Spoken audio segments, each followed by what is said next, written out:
Right. We might as well go to 5.1 and get that done if that's all right. So 5.1 is the Mangakino-Pouakani representative group minutes, and there is a recommendation in there.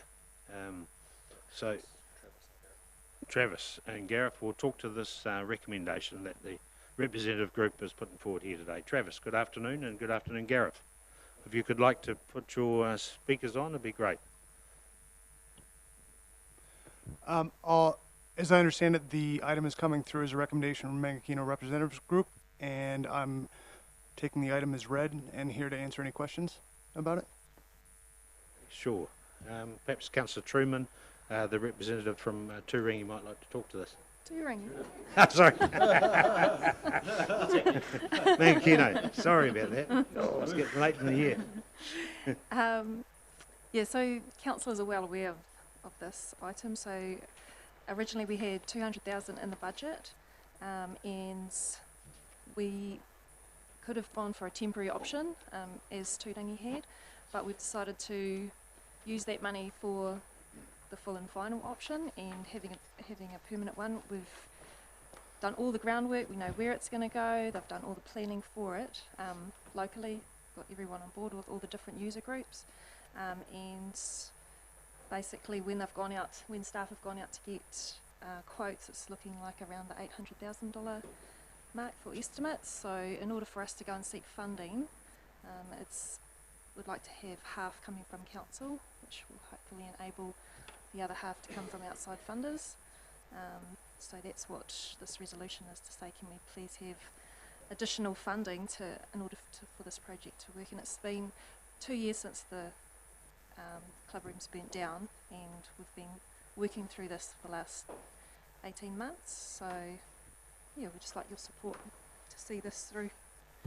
Okay, through your worship, just to add one little thing there is that given the timing, and this was spoken about extensively at the rep group, the timing of when we will take to get the funding and do this work, it's likely that the next annual plan will come through anyway, and so it will be added in at that time, but we need the certainty now to be able to go and ask for those funds from funders. So we don't expect that we would have to actually expend the money in the next financial year, but we need the approval to be able to do it, to be able to go and get that other part of the funding.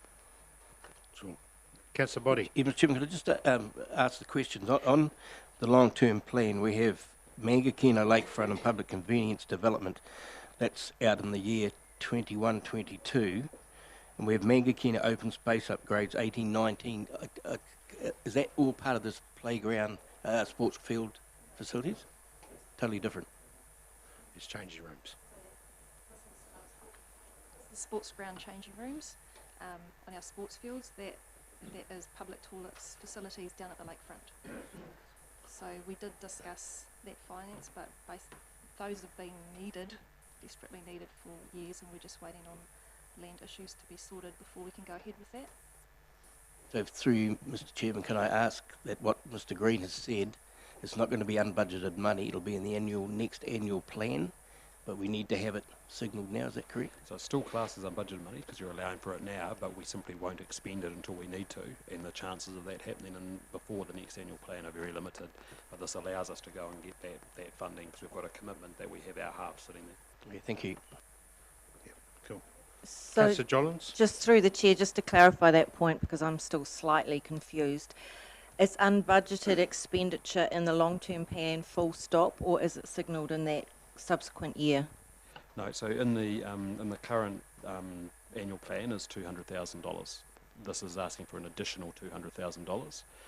The question and then the statement I'm making is that it's unlikely that we'll be expending that, as in entering into the contracts within this next year, because it'll take time to go and get those external funding sources. So the likelihood of being able to provide for it in the next annual plan is very high, but we need something now to be able to secure that other 50% of the funding. But just to clarify, in terms of our long-term plan and what we've rated for, etc., we've only got 200,000 in the budget line. Okay. My next question is probably for the staff through the chair, if that's okay. I would like to understand how this development in Mangakino fits in with our sports and recreation strategy. What the notes from the Mangakino-Pouakani group are silent on for me that I'm trying to understand is the value and the priority of us investing this additional money in this community in line with our priorities across the district for sports and recreation.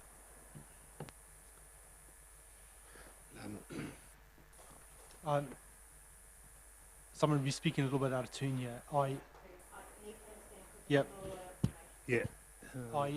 Our sports and recreation strategy hasn't been completed yet. We're still waiting for that to happen. So for us to get that science and me make a comment on that, I prefer for that strategy to come out. But this is all about looking at the community's wants and needs and us having the ability to deliver that. Just perhaps if I could support Gareth what you say. This has already been debated. This project has already been debated through the previous long-term plan. Yep. The need is there for the changing rooms. Obviously, it'll dovetail into the sports and strategy plan. I understand that, but this product or this capital expense item has already been decided on. What we're endeavouring to do, because the scope of the project is a lot more. The community wanted a lot more than what we're able to provide so far. So to go and get external funding, we need this extra That's correct, budget, unbudgeted figure. Yes, sure. But as the CEO has explained, it's not necessarily going to be expended in the next foreseeable future until we get that external funding. Councillor Stewart. No, you're not. Sorry. I support what Mangakino is asking for. I know how long it takes to get that external funding in line, and without that seed funding sitting there, it doesn't have to be spent, but knowing that it's there, it gives you the opportunity to go out to seek that extra funding. So I'm totally in support of what Mangakino is after. Councillor Boddy. I'm just struggling. I mean, I've got the long-term plan here, unless there was the amendment that for the annual plan we've just completed for the year we're in now. I can't find it under community facilities, the 200. We've got the ones to do with, where are we? I think conveniences and things like that, but I can't find specifically for sports. Sports grounds. It's, sorry, through the chair, it's definitely there. I'm just trying to think of what they, it might have been labelled differently. I don't know. I'd be happy to look at the LTP and come back to you. Yeah.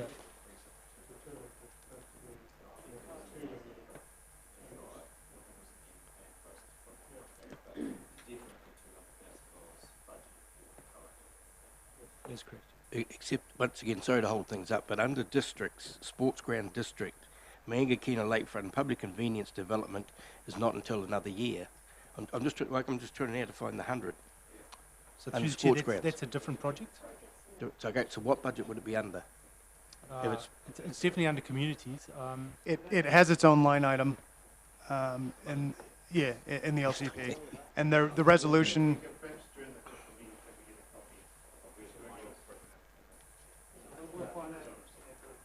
Thank you. Through So, Jollins. the chair. Oh, sorry. Councillor Williamson. Thank you, through the chair. Thank you. I support commentary from Maggie Stewart, and with regard, I think we're overthinking this. I think I think the CEO gave a pretty good explanation. Just need to have some assurance that the money will be there, whether it's this year, next year, or the following year, for seeking external funding. So I'm prepared to move the recommendations. At least number 1, 2, and 3. Yep. Okay, Councillor Jollins.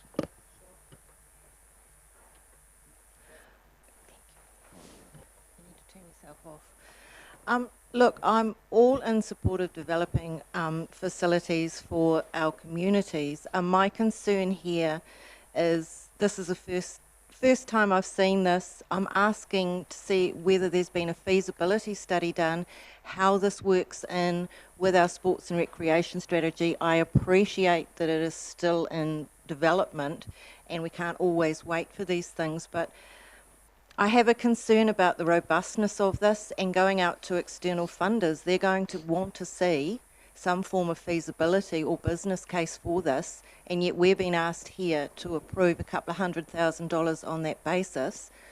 I'm also struggling, and I'm going to say this, we've been asked numerous times from communities other than Mangakino to support their community facilities and sports and recreation, and I'm thinking of Turangi here, and yet we haven't been able to move that one past the first post yet, but here we are with Mangakino, so I'm just putting that one out on the table and raising my concerns.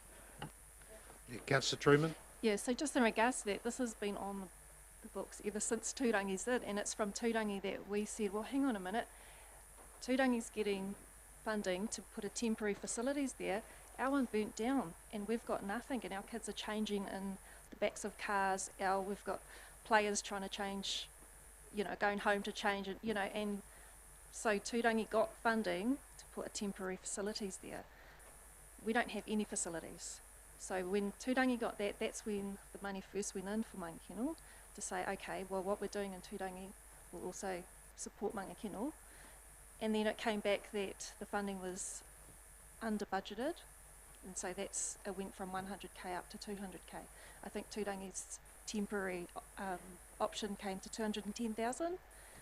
What we said was, we don't want to, we're not going to waste money putting a temporary solution there. We want a permanent solution.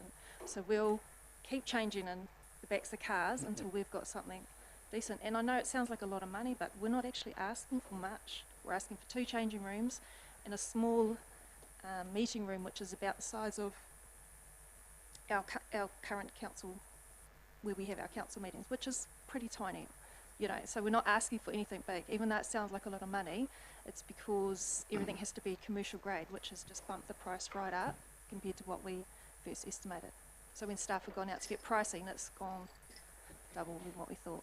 So yeah, so Turangi has got it, and they did get it, whereas we're still waiting.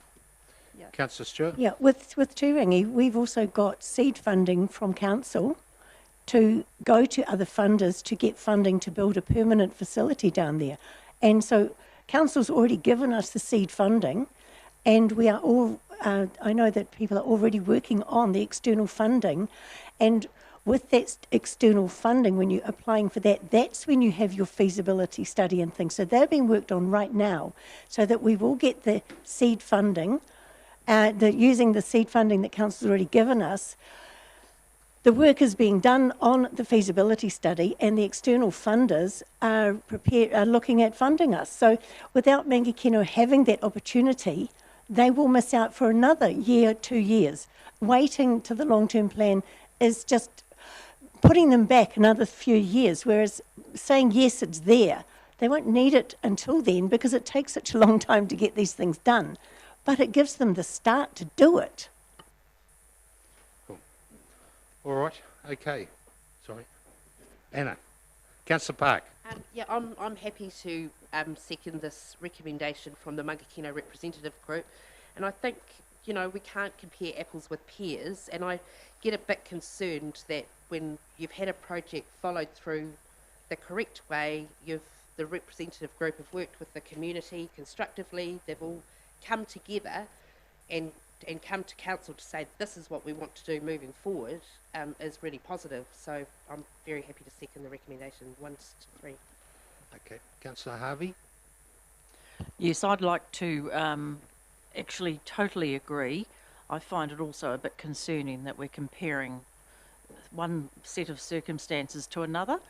Mangakino do not ask for very much at all, and this is absolutely ridiculous that we're not just doing it.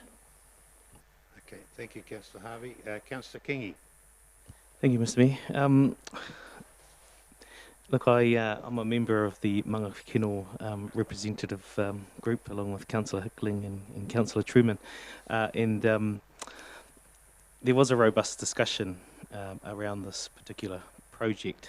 I can't say hand on heart that I have engaged with the Mangakino community any more than, I don't know, anyone else probably sitting there, bar our Mangakino representatives. I think for me here, there are a couple of things. I am understanding of the fact that we put in place strategies and policies to try and manage and guide us and help us as councillors to make decisions. And so the sport and rec policy, it does have a place. Now, we are talking about a timing issue here, but it does have a place. I think we need to recognise that. Principally, I will always support these sorts of projects that see our kids in any part of our district, Taupo, Turangi, Mangakino, engaging in activities that see themselves off the streets. Now, at that same meeting, we had some applications from some sporting groups that I know will utilise that facility. So I see there is a very real thing. I think when we think about Turangi, and this is just me flying my Turangi flag now, or certainly from my opinion, is it is a sensitive subject. It is a very sensitive subject because Turangi's feeling isolated. And whilst I accept what Deputy Mayor has said about Mangakino doesn't ask for much, Turangi's been asking for this consistently. We have not had a facility at all. Yet we still don't have a facility. So it's not about comparing apples with pears, but I think it's acknowledging what are the real issues that are facing all of our communities. That said, on principle, I will always support something that sees a facility go into place that can support the growth and aspirations of our kids. Kia ora. Thanks, through you, Mr. Chair. Just to answer off the question from Councillor Body before, the long-term plan, page 53, second line down is the $200,000 budget for this project. 100% correct, Mr. Chairman. I'm well aware of that. It happens to read Mangakino open space upgrades. That's the reason I raised the question. It's not identifying what we've got in front of us on the board, and then a comment was made about something about this is in the annual plan, but it's not signified in the long-term plan. So that 200 is going to be used. That is what that 200 is for. So the open plan, the open space upgrades is identifying it's a bucket of money that is used for this purpose. So that is this project always has been, always will be. It's a pity it didn't have the sports ground. Now, I want to ask the question about the 100,000 from someone, that it's there. Or did I miss that figure? The additional 100,000 that's listed. Would you mention the figure of 100,000? Yeah. Originally. 2 years prior to. Well, I can only go on what was in the annual plan of that's this one here. So the long-term plan has got the 200,000 in there. It's called open, so that's obviously the technical term for a changing room, by the sound of it. But, I'd set Councillor Body that perhaps in brackets changing room would have been changing rooms would have been a bit easier to explain. So anyway, all right, carrying on. Councillor Jollins? Just a point of clarification for the Mangakino representatives. The whole project's 800,000. If we were of a mind to approve this, you've got about 400 in the pot. Who are you going to approach for the balance, and what happens for the community if you're not successful? Do you have a plan B? Through the chair, we're working with Rose and coming up with a funding strategy to get the remaining money, which will include who we will apply funding, who we will apply to for funding, and how much to each group. So we're working with Rose on doing that, and we'll also be coming up with a plan B because we have no idea how much funding we will be able to get. So we can adjust scope or deal with that as it arises. So just following up from Councillor Kingy's comments in terms of ensuring that there is something there for the community going forward, we would potentially look at temporary if we couldn't secure funding to build something of this scale. That would be up to the community group, the rep group at the time. And I might add that Mangakino has a very good reputation in this field. They've had a playground half funded by Transpower, so there is some good history there. So there's all sorts of funders out there that could be possible. So, all right, Councillor Hickling. Because I'm also on the representative group. This particular development project is a very basic project. There are 2 really small changing rooms. There's a very small meeting room and 2 shower facilities and toilets. And as Kirsty has said, It's because when we build a project like this, we have to go to commercial structures, but it's so expensive. It's a pity for the other members that the actual plan of what we intend to try to build there is not included in this item, because they would see that it's a very small building that will certainly accommodate only 2 teams at a time. So, you know, whilst it might seem a lot of money, it is a very small building. Correct. I think the plan is not there because we haven't finalised the plan as such. Yeah, because there's some final stuff to do. Oh, well, you know how expensive toilets and showers are. You know, go back to Hot Water Beach, what it cost us for, you know, quite a small footprint down there. So, all right, I think we've probably. Before you do, I want clarification. Councillor Body? I think Mr. Green said about the next annual plan, while it would be unbudgeted now, it would show as a expense in the next annual plan. So it'd be something that would be submitted at that time. So we're not doubling the take, would that be right? No, so you're providing for $200,000 worth of unbudgeted expenditure now. What will likely happen is that we're unlikely to expend all of that between now and the next annual plan, being July next year. If whatever we don't expend, we can then account for and provide the money for in the next annual plan. But I think you're getting yourself tied up in knots over. Not on my. The important thing is that it's $200,000 unbudgeted, and that we won't be expending that until we need to, but we need the 50% funding to be able to get the other 50% of external funding. There's no guarantee of that external funding, which I think may have been Councillor Jolin's question, because if it's not raised, and I've got to compliment Mangakino on that sports, the playground, he did raise that funding. If it's not raised, do we then come back for that additional expenditure? So that would be the decision of the representative group and whoever sitting around this table at that time, and there's different options. You already talked about a couple, changing scope, etc., etc. But this would be the same as Turangi. Turangi is way ahead of this process in that they're already out there getting the funding. There is funding available. We can't say that we're going to get 50%, but that is that's been done and achieved in other places, so we're relatively comfortable. But we would have to come back to the rep group and then ultimately council if we can't do that, and either change scope, find alternative funding sources, or do something else at that point. Based on those comments, I'm going to support it, but I hope that, and it will be, that my concerns have been noted. Cool. All right. I think it was moved by Councillor Williamson, seconded by Councillor Park, correct? So 1, 2 and 3.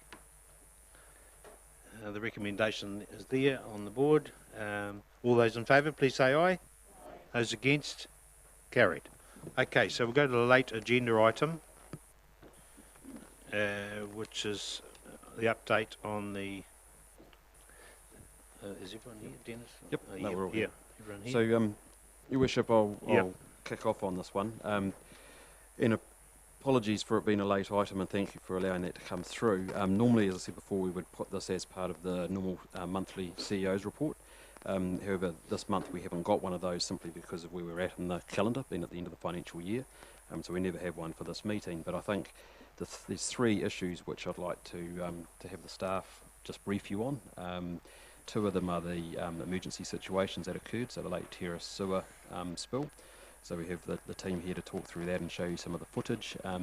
Aware that some of you will have seen some of that, so apologies that you'll sit through it again, but I think it'll be useful for all of you to have the same information, and for it obviously to be in the public arena as well.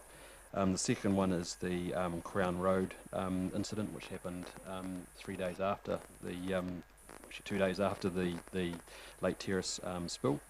And the third one is just to give you a little update on the traffic lights, given that it's been a contentious issue in the district, or in the town district, for some time. So we've got Claire, who will just give us a little bit of an update and observations and answer any questions that you may have as councillors around those traffic lights.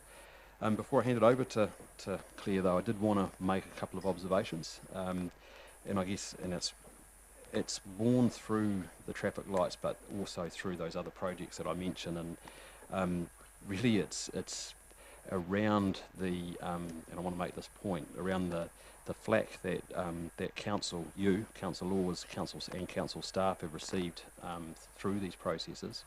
And if I just concentrate on the traffic lights for a moment, I think it's totally understandable that there's some scepticism and concern by some of the community around that project. It was obviously a controversial matter in this chamber and has been out in the community.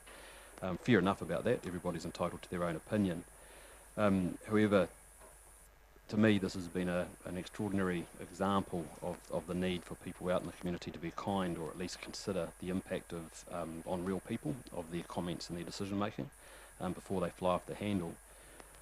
Leading up to the lights installation, and then in fact on the first day, on the Tuesday, there was so much angry, hurtful, uninformed and abusive vitriol, I'd call it, stated on social media, cafes, sides of sports grounds around the community.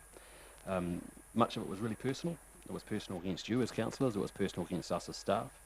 It was uncalled for, and in fact it was irresponsible. It's the sort of thing that you tell your kids not to be nice and not to say. And these are friends of mine. These are people out in the community that are well respected business people, let's say friends of mine as well. But I've heard those same people tell their kids to be nice to people, and here they are out in the public ridiculing people who are staff, who are doing their job to the best of their ability. They're paid to do a good job. We don't always get it right as staff, and then sometimes we don't, but our staff are people as well. They're neighbours, they're friends, they're people that live in this community, and it's simply not fair. It's not right for them to be chastised the way that they have around these projects. They are simply doing their job. People wonder about bullying and social media and things like that, and I think that there's some really good examples in what's happened here that is just totally unacceptable. I don't understand how grown adults believe that it's okay to treat people like this. Some of the words, I'm not going to repeat them because that's not the right forum to do so, but some of the commentary again on social media around things, words and comments like incompetence, morons, good for nothing staff, silly decision making, and a whole lot more that I say I can't repeat here because it would be inappropriate to use such language. So it's really just a plea for me right at the moment to say to the community at large and you as our representatives, we need to be kind to each other. Our staff are people. They take this stuff on board. It hurts us all, and I know it does for you guys as well when you read and hear this stuff. We are only trying to do our jobs. It's interesting now that the tide of opinion on the lights in particular seems to have changed, and it's now got really positive. The interesting thing is that when I read through those comments, a lot of the people who are now the most positive were the ones who were the most hurtful in the first instance.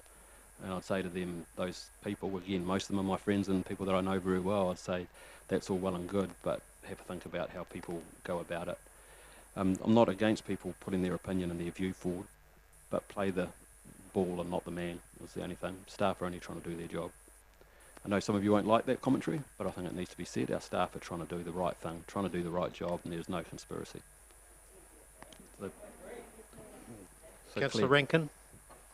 Gareth, thank you for standing up for your staff.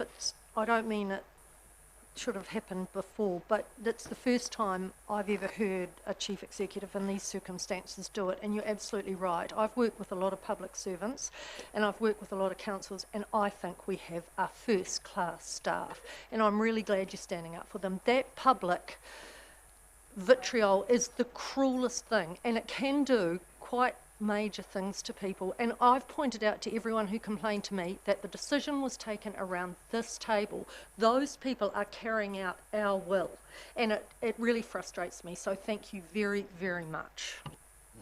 Councillor Park? Oh. Yep. Councillor Harvey?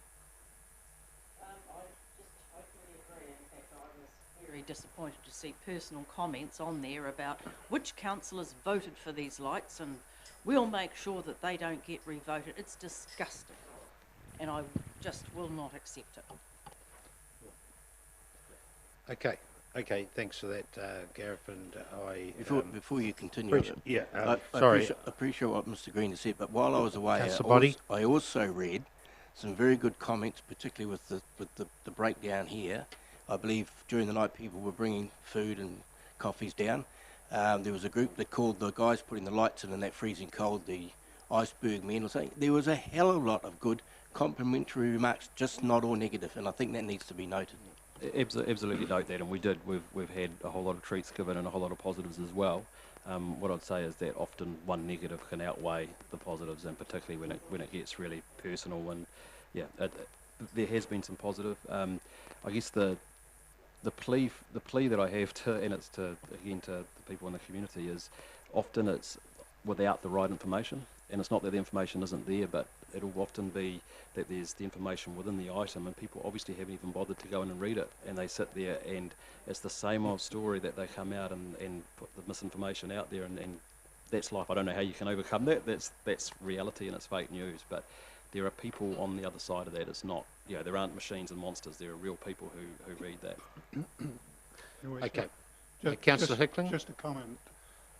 Gareth, you very kindly sent quite a lengthy email, which I certainly read.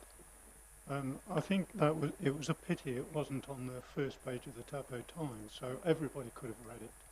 I don't know quite where it finished up, but I think you explained it really well in terms of the ETA and all the past, and I appreciated the way that you put that email out, but I was a bit disappointed it probably wasn't in the Taupo Times or the Weekender. Word for word, I mean, I know some of the comments was there, but... So that was shared on our Facebook, on Taupo District Council's Facebook page, and not everybody gets it, but that was in direct response to some of the negativity the night before, and just the misinformation. Interestingly, that's and I'm not saying it's because of that, but the tide turned on day 2, which is when I put that out and the lights started to work as designed. And all of a sudden, again, the information and the commentary changed from a negative commentary to a positive commentary. But you're right, there was a lot of feedback that we received around that it was nice to be able to read it in a chronological order. It's not that we hadn't had that out before, so we were just talking about it this morning. I don't quite know why that got traction and the stuff that we had previously hadn't, but that is life.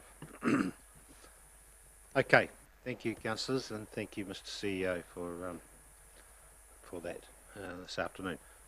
Right, Claire, traffic lights. Thank you, Gareth, for the support. Just a quick update. You all know they got turned on last Monday, 22nd, about Tuesday. No, it was Monday afternoon. Oh, it was Monday afternoon. Monday afternoon. Yeah. Monday afternoon, sorry. Monday afternoon. Just as the school traffic started. So there was a little bit of an issue there. And I was out there on Friday night watching it till about 5:30 and actually was quite surprised by the movement of the traffic. The roundabout still seems to be the issue. Tuesday morning we had very, very heavy fog, and of course we had the morning peak, which threw an issue into that as well. And plus the driver, there was a little bit of driver behaviour, not knowing exactly how to use the intersection correctly. So once we got the word out about using the 2 lanes to turn right, it seemed to free up. And a lot of the team have been out there most days watching the morning peaks especially, and actually once drivers actually knew that the second right turn was there, a lot more cars were actually flowing through, to the point where Thursday morning I went up there and I went, ooh, spooky, no queue. And people are actually able to get out of Woodward Street quite easily, so I think it was just that little bit of driver education that we needed to put forward, perhaps, in hindsight. But touch wood, it's all working well at the moment. We are still looking at doing a signs and markings audit. We've got a few issues of markings not being completed up the hill, and we will be doing a post-construction safety audit in the near future to actually work out any issues. But at this stage we are just monitoring it. The fibre connection to the camera is not actually connected yet, so we haven't got that that facility working, but once that's up and running we can then monitor it a lot more closely. What's the speed camera? It's just well, maybe we do need a speed camera, a red light camera maybe. Okay. Councillor Harvey? Just a quick query. At the moment, we've got that temporary sign saying use both lanes to turn right. I suggest we have that done permanently. And just by the lights, because some people still, I think holiday people, first-time users, rah-de-rah-de-rah, will still get confused. So I think we need something permanent just as you go into that second lane. Cool. We can discuss that, yeah. It's quite funny. There was 6 cars in the right-hand lane. I think Kevin saw me and I shot round the left. They all went, oh, is that what you do? Yeah, they were looking at me. Anyway, yeah. I think there was... Yes, shh. You went round and round and round and round. Going to church. All right. Any questions, questions? Claire? Thank you very much, Claire, and appreciate your time on the site, as well as Kevin and obviously other engineers and staff there too. It's great to see. Right. You're all good? Thanks, Claire. So we might Okay. go to... Dennis? Are you up, Dennis? So we might go for the... Oh, Roger. So we'll go to Crown Road. Crown Road. So corner of Crown and Invergary Road.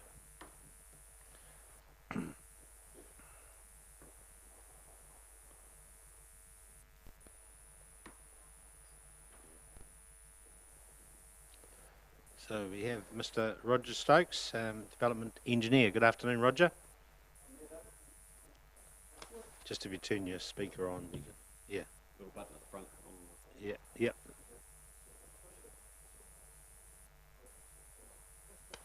That's it. Mayor David and councillors, I'm Roger Stokes, Development Engineer, as introduced. 3 weeks ago, we had a major subside incident at Crown Road, and I have provided some updates to some of you, but I've got just a few photos here of some of the more spectacular moments of the repair job. The road was reopened, Crown Road was permanently reopened on Friday afternoon with a major repair. Some of the pictures here, as I say, will just show a bit of the scale of the works, so I'm just pretty much going to speak through it on it. I didn't know I was speaking today, so I didn't have anything prepared. This is the roof of a digger viewed from ground level.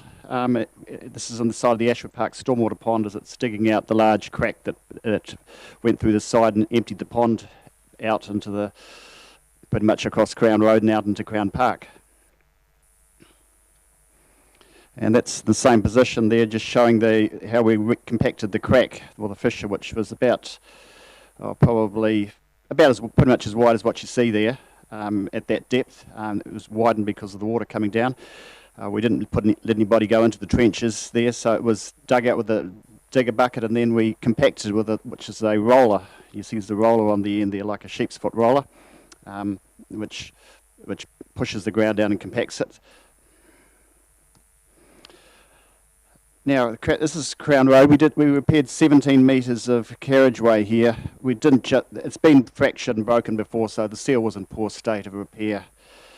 The curbs were up and down. They've been patched several times, as I said, and the seal had completely lost its waterproofness. Now, the latest crack was about here, but investigations showed that the original crack lines were more further up towards the Mitre 10 end of Crown Road. So I got them to dig right up along here. We found 3 crack zones, historic ones, and just where the digger bucket is where the major historical one that's been there for hundreds of years. It's about was there.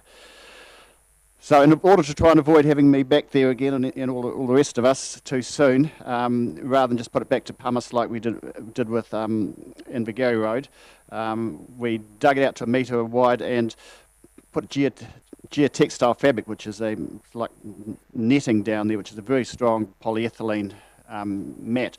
We put 3 layers of that interspersed with some of our council's crushed concrete from the landfill. So the concrete has sort of self-healing properties, and so I'm hoping that it's going to have a lot more flexibility than just putting pumice in, which is, as I've said before, it'd be just like wet sand. Once it dries hard, you sort of breaks like slices of cake. So the major zone of inflection is over bending is over about 15 metres at this point. So I'm hoping this will be a major repair, and it was certainly due, so that was fully complete, as I said, and reopened on Friday. Here we've got Kieran showing you a picture on Crown Park there with the fissure that ran right out into Crown Park, and that's sort of the void that you can see there, where some of the water came from deeper down in the ground and then came back up and broke through the ground surface here.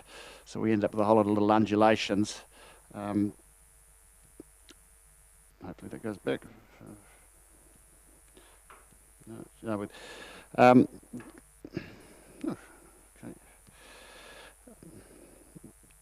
okay. The turf was cut and rolled up like a mat, and so at the end of the job it could all be put back down in the same place, and it was easily reopened available again in the last weekend for the football.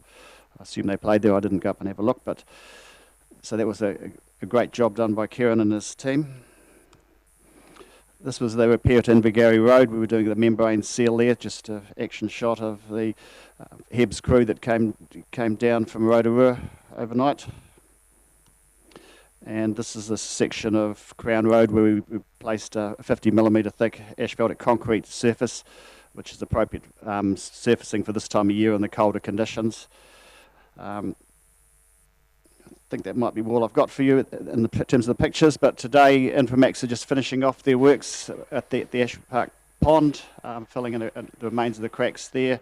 It's all been straw mulched, grass seeded, plants have been put back, the footpaths are all done, fences all gone, signs removed, so it's pretty much my job's done, and I can hand it back to the asset managers to look after.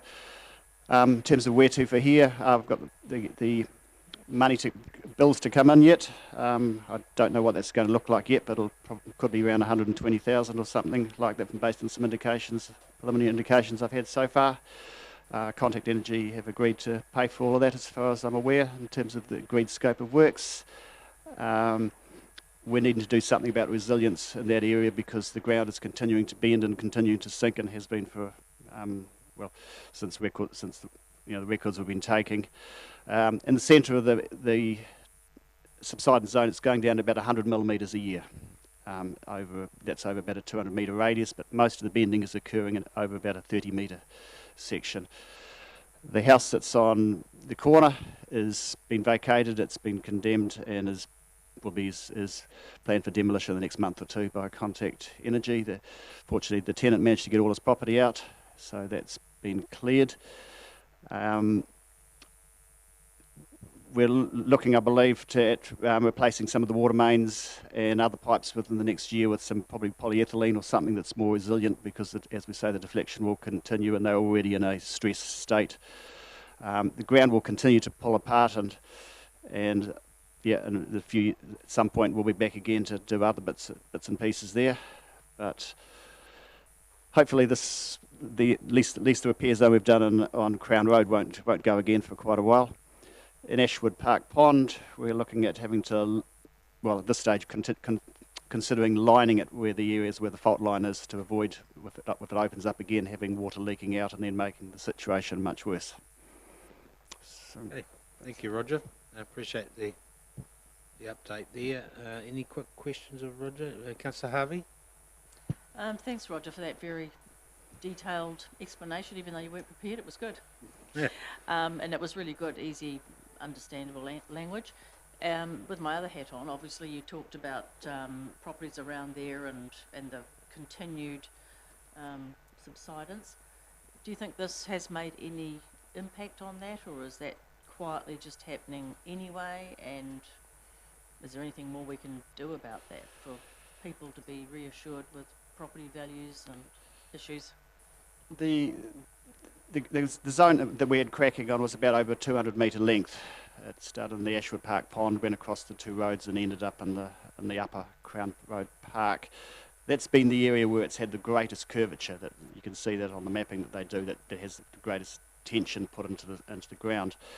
And that crack goes right under the last house on Invergary Road. I believe Contact Energy own another house there as well. Most of the houses there, fortunately, are sitting on the natural ground. The whole hole is a very historical, thousands of years old hydrothermal vent. Basically, you think of a cone that just blew out at one point, and then after the last, so it loose material, and 1800 years ago, when the last big eruption happened at Taupo, it capped it off again. So you can't really see the defined bit of it. So there's an area in Ashwood Park that's all on a slow, progressive tilt towards the centre of it. That's all known, and it's it's on the titles and in terms of consent notices, etc. So people have got to look at. Typically, they design big flexible steel frame buildings that have the ability to have some flexibility in them. Contact Energy is looking at, I believe, increasing their zone of identified subsidence based on, I think their criteria and their consent is 1 millimetre of tilt within differential tilt within 25 metres, and their latest monitoring says that actually they probably need to go a little bit further down Invergary Road to incorporate a few more properties. So, sorry for rambling on a bit, but it's the full picture. It's a known area. It's on the limb. It has been for a long time. I'm just trying to reassure that it actually isn't a major concern to us in terms of the data that we have.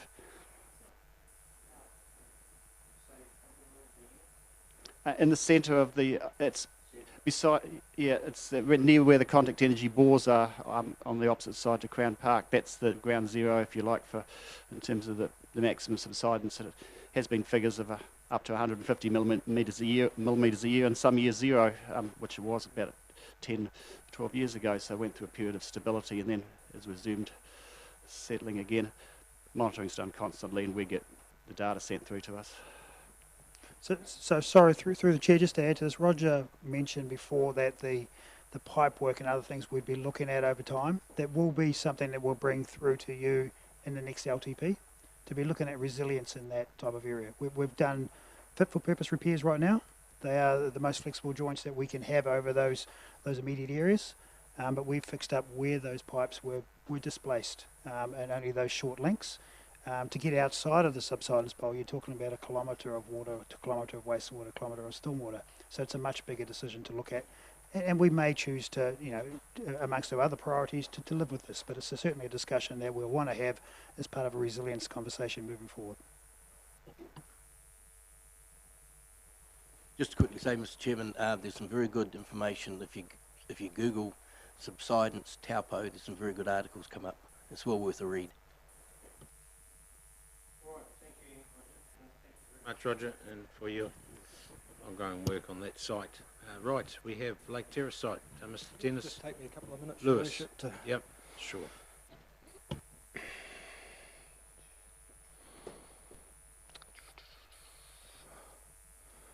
What I'm going to go through is a little bit of drone footage. It's the drone footage we took on the day after the event. And then we've got a short presentation just outlining what's happened and what we're going to be doing. This has been my life for the last month. So this was taken Wednesday afternoon. The event happened Tuesday afternoon. You can see, well, no you can't.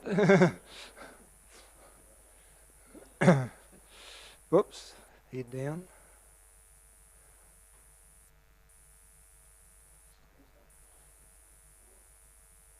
Oh, bugger.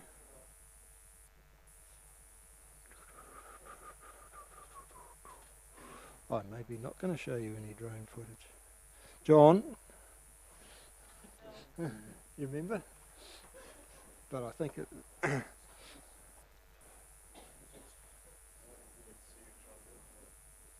Manager of technology.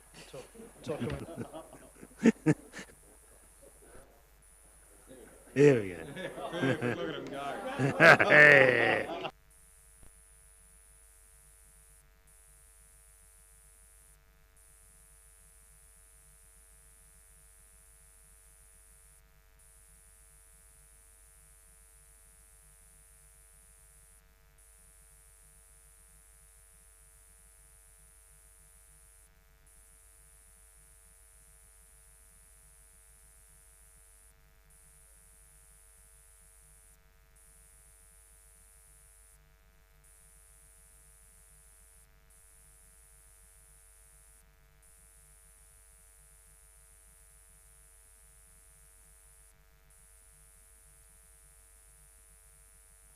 trying to get the timing right to get the designs done in time to get them built. So it was quite a unique milestone last Wednesday to get the sewer back running again.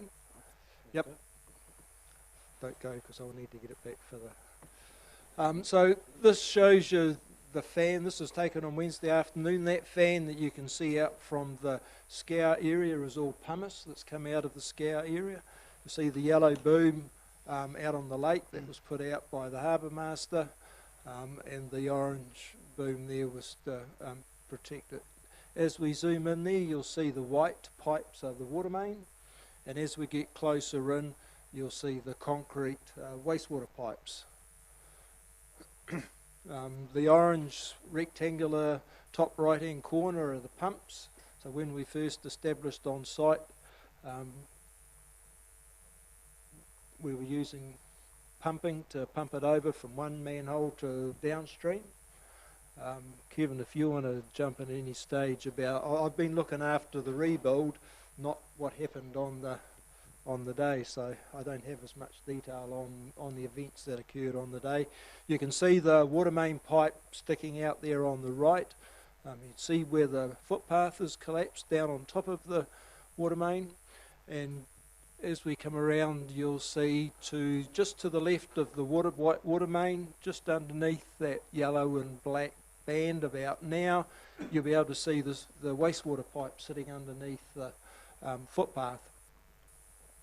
And again, a good shot of where we were. That's the immediate upstream manhole that we were pumping out. All the red and white hoses were the hoses that we're using to pump through to the next manhole. When we first started out, we had our own trailer pumps. By the time we'd finished, I think there were 6 pumps on site, 10-inch pumps, 6-inch pumps, and 4-inch pumps. The site is significantly different now. If you could change So just as they work through that, the pumping there is obviously, as Dennis said, was the highest risk. It's been well advertised. Gareth has had articles in the paper as well.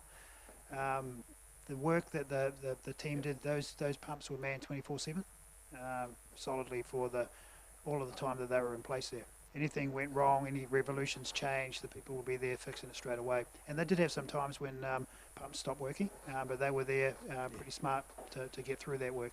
Yep.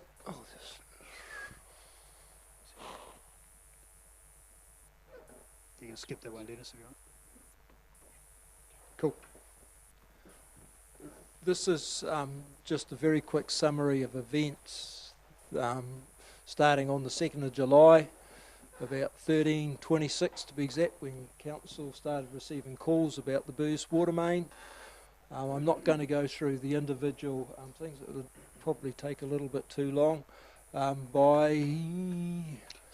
can run through this, Dennis. There you go, Kevin. So just the key things there. So 5 minutes, downers were pretty much on site within 5 or 10 minutes. Within 45 minutes of the initial call, the whole area was barricaded off with cones, lots of stuff. So first things when downers turned up on site, the first thing for them is to make sure that they're safe, was make sure that they can do their job. The next thing is we're making sure that we got lots of people are pretty interested in big holes. They get lots of people wanting to run around and have a look at these things, is to make sure that they're safe. And only then that we've got the staff safe and the contractor safe, and the community safe around those areas, then they can start looking at the water. So the water main was needed 5 different valves to turn off. So that's no mean feat to get all of that done within 40-45 minutes. After that, the next thing that they did a lot of work on was actually putting more permanent temporary fencing up and around the place. Again, you can appreciate this is one of our busiest footpaths and certainly our busiest street. So that took a fair bit of time to work your way through that, to get all of the barricades and the things that are warranted in that space. And it appears about an hour later, we actually had the footpath that collapsed on top of the wastewater pipe, which was open in the hole as well. And that started off a whole new series of events. So I think that's probably all I'll leave it on that, but it's a pretty tight, and a lot of stuff happened over that first 4 to 5 days there, and then it moved into more construction, but it's a difficult construction It's high, and you haven't got probably a corner within Taupo that's got as many services in it as what we've got here, what Dennis and the team are dealing with. This, talking about the corner and all the services, the red lines are sewer lines, blue are water main, green is stormwater. That's where the scour point has occurred. Of note, there's a water line going through there, the sewer line and the stormwater. What we are in the process of doing is rerouting the sewer line, so we've moved that onto the other side of the road, and you can see that alignment now. 3 manholes have been installed. Those manholes are in the order of 4 metres deep. The pipe work is about 3 to 4 metres deep, so everything's being done with trench shields. If you've been down on site and seen those big concrete walls that look like walls, that's for the trench shield to make it safe for workers to work in the trench. Otherwise you'd be battering back the trenches somewhere in the order of 5 metres either side of where the redirecting the stormwater, because the stormwater and sewer are conflicted. They're roughly at the same level. At the moment you'll notice there's a lot of pumps still down there. All of the orange pumps have gone. That was for the sewer.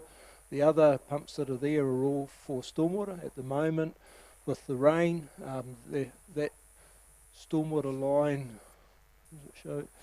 That stormwater line that has an outlet there is not connected. Yeah, I'm a bit drunk, aren't I? To that manhole there. So we're pumping over. Putting in a new water main.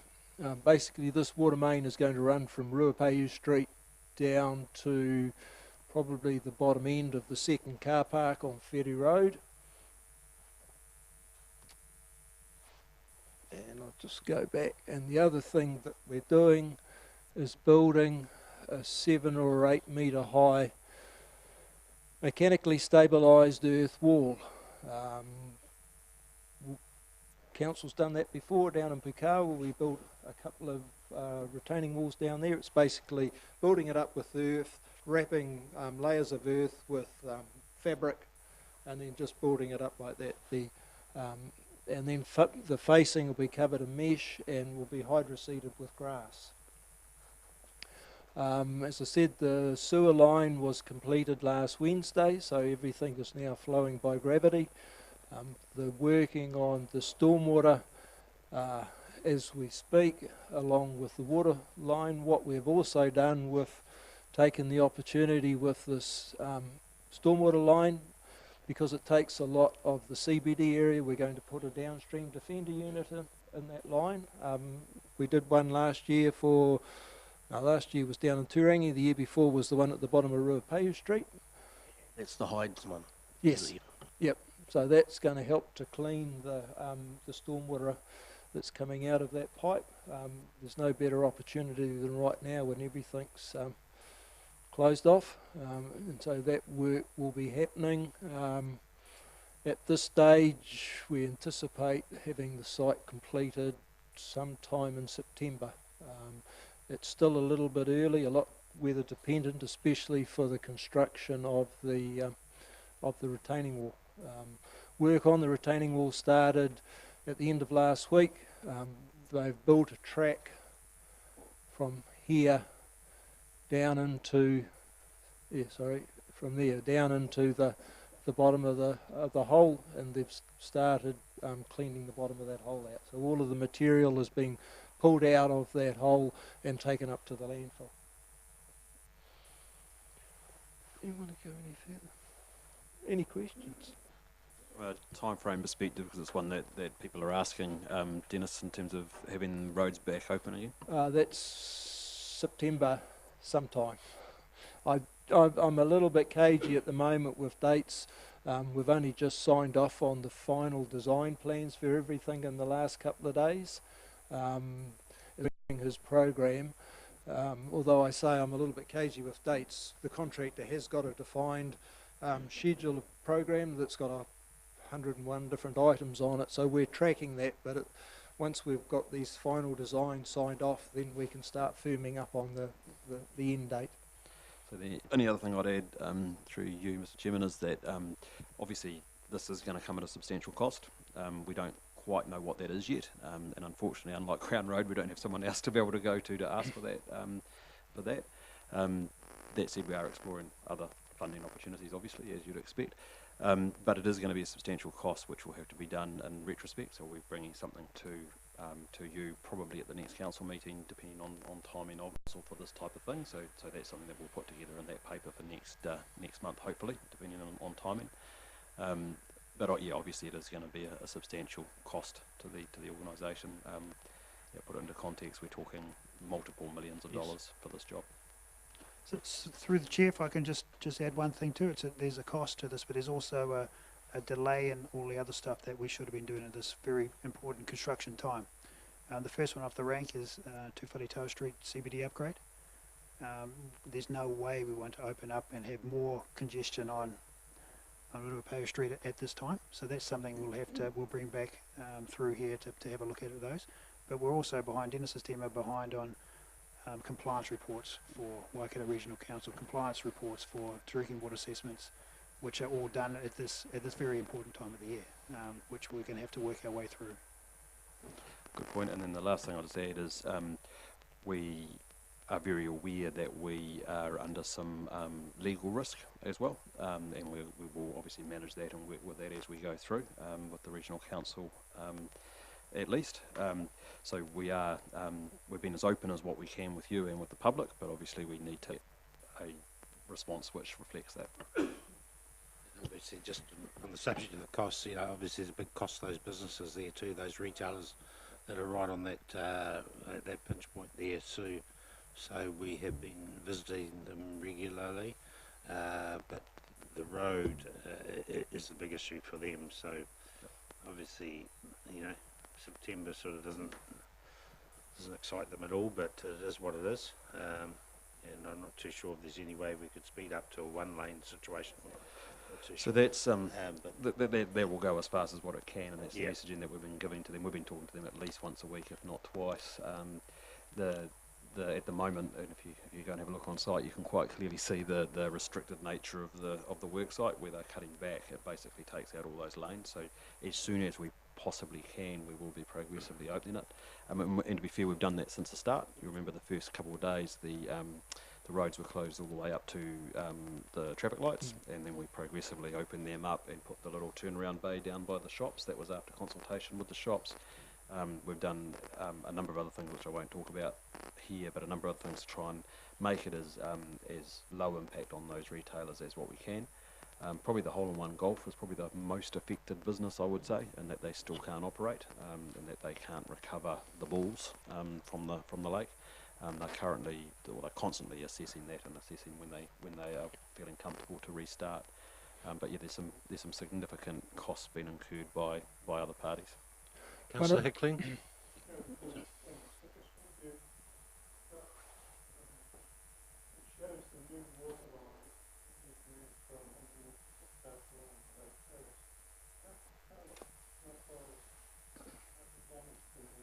The new water line is from Taupo Street down to about the second car park on Ferry Road. Just going back to timing, one of the things to bear in mind, that yellow line there is where the scour was. To make it safe for people to get down to the bottom of the hole to start rebuilding it, we're excavating out to about where the arrow is. And then we're going to start rebuilding it. So just about there. So right next door is the traffic lane.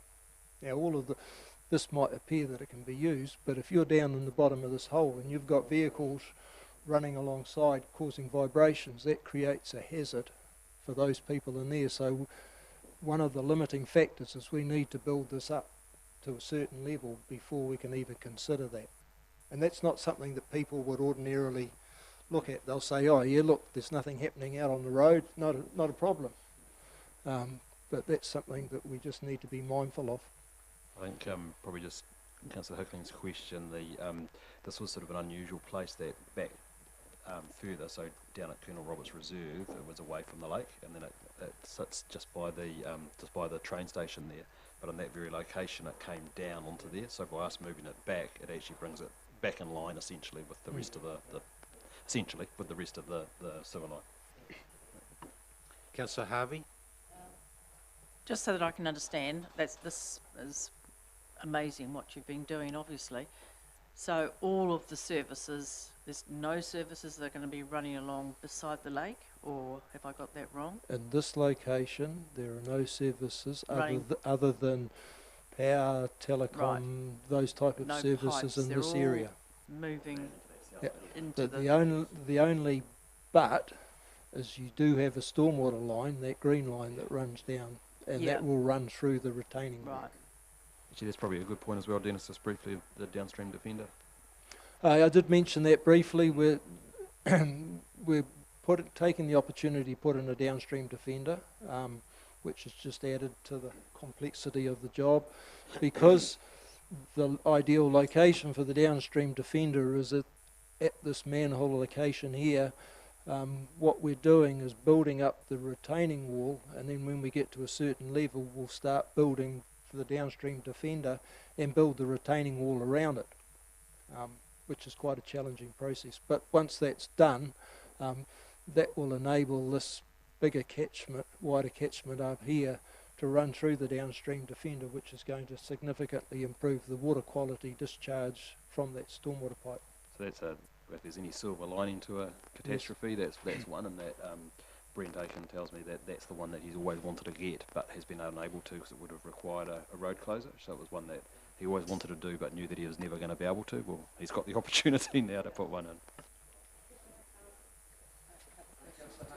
Sorry, just to add to that, because Gareth, you did a very, very good job on the explanation for the traffic lights, I think it would be really, really helpful if you and Dennis got your heads together and put out a really, really good explanation as to why the delays are because of the traffic, rumbling, blah, blah, blah, just so that people understand if there are delays, because that settled a lot of stuff down when you did that. So I just suggest that.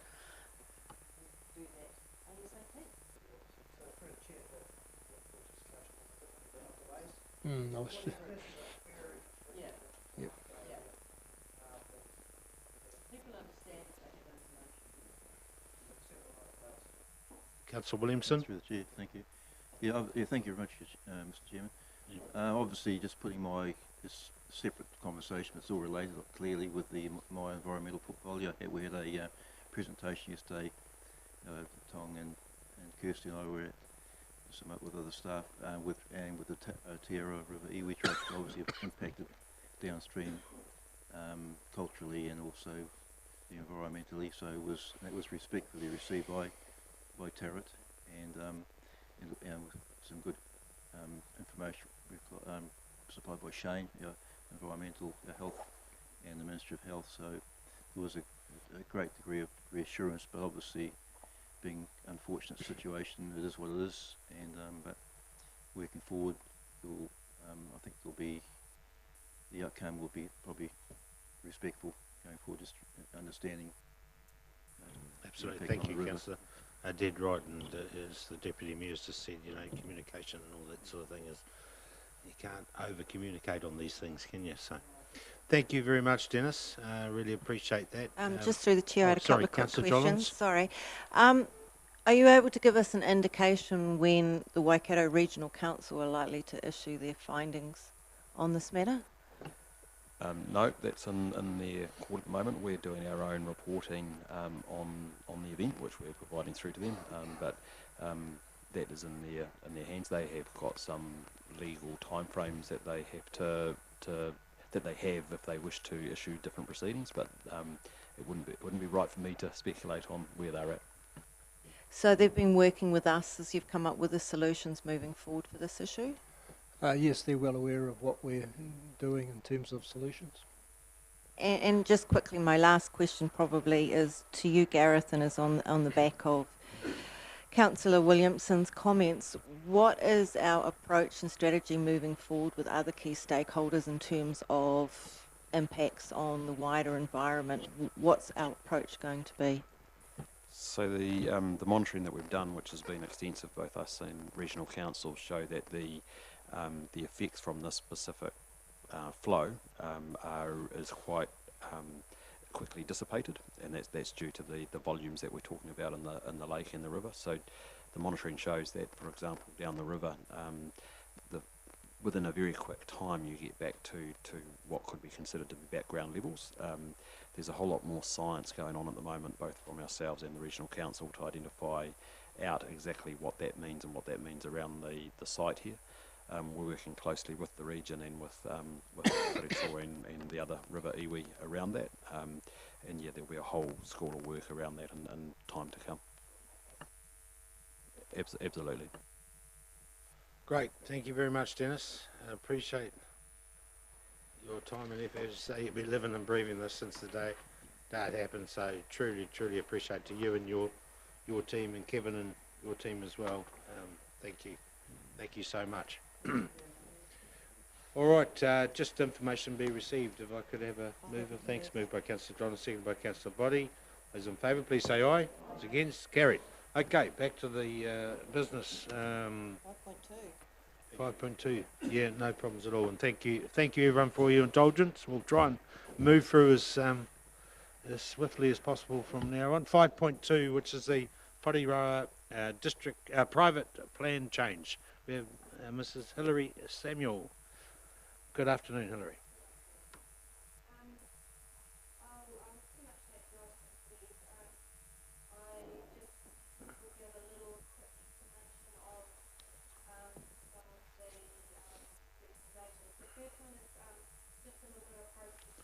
Sorry, Hills. Sorry.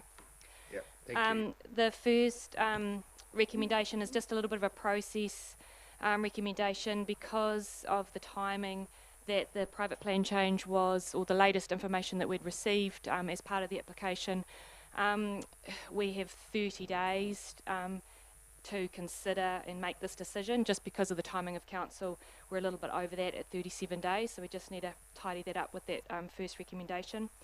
And then we get into the core, I guess, of the decision making with the following on resolutions. I just need to add in the plan change number, which was missed, I'm afraid. So we're in number 2 and number 2B, where it says plan change XX, that will need to be swapped in as plan change 36. And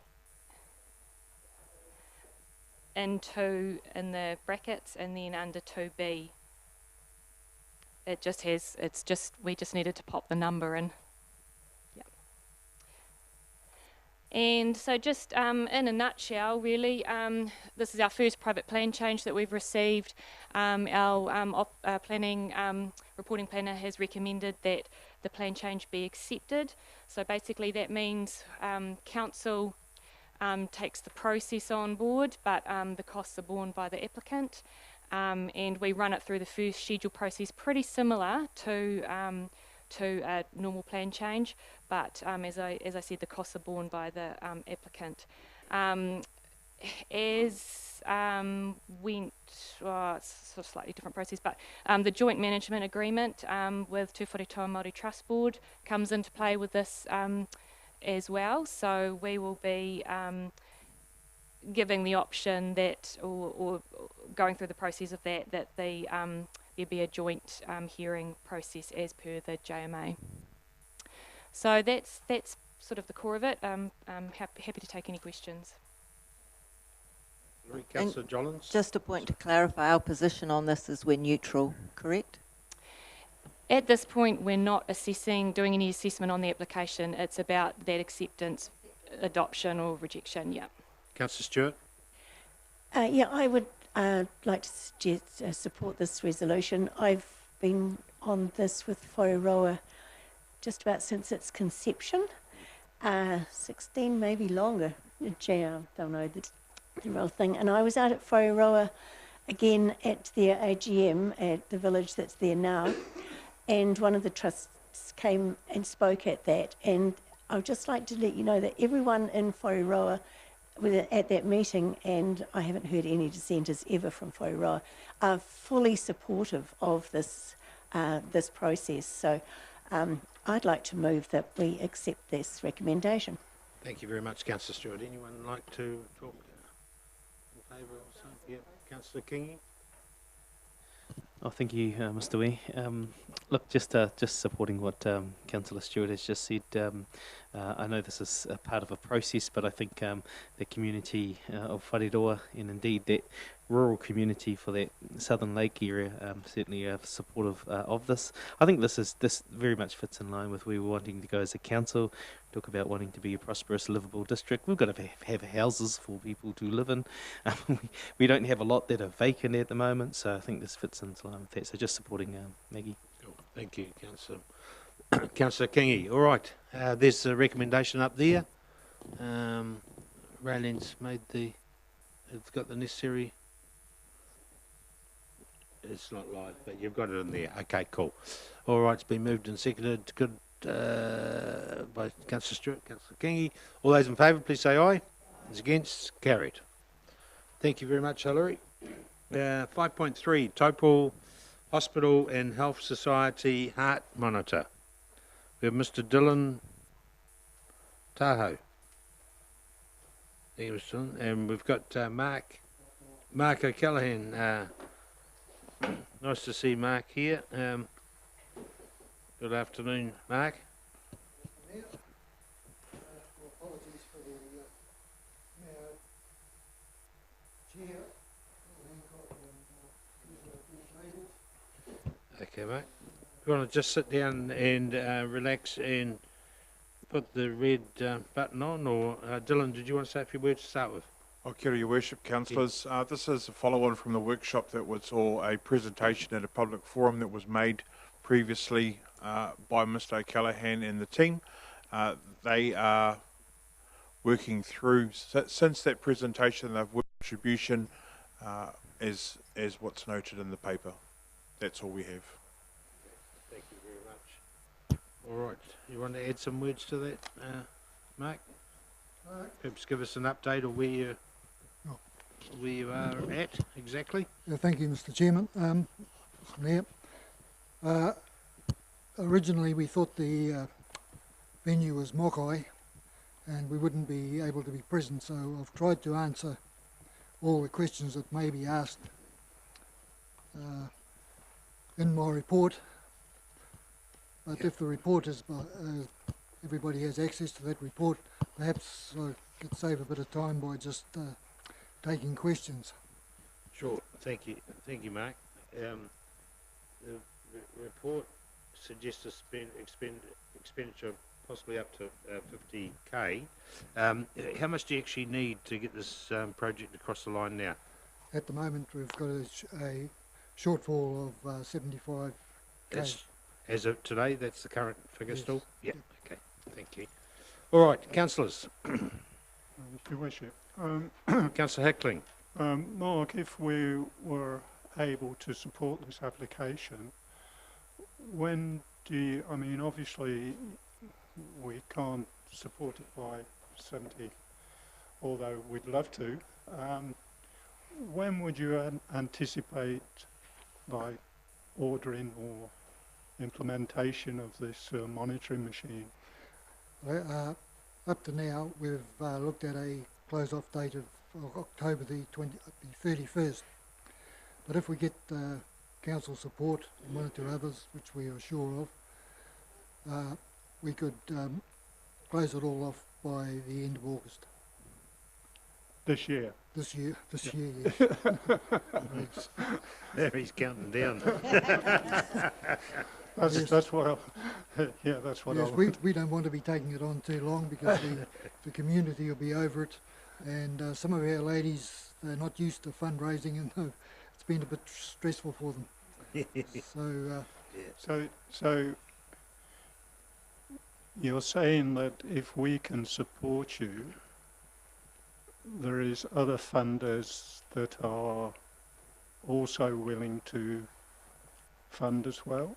Yes, we have one or two that we know of. In the pipeline, in sort the of pipeline, thing? Yes. Okay. Right.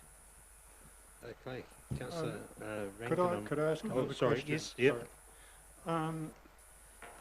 Perhaps Alan might be able to help here with regards to the community fund that we set up with the TEL fund, just to say, is there any in the coffers that we could perhaps Alan? okay, turn my Through the chair, yes, we set it up with $1 million seed capital at the beginning of the last financial year, and the earning rate on it was 3.38%.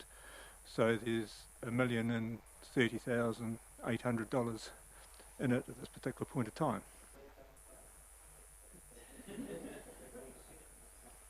Alan, sorry, just double check. Have we set the policy around that? Yeah, yes, that's it. That'll be the issue. Yep. Okay.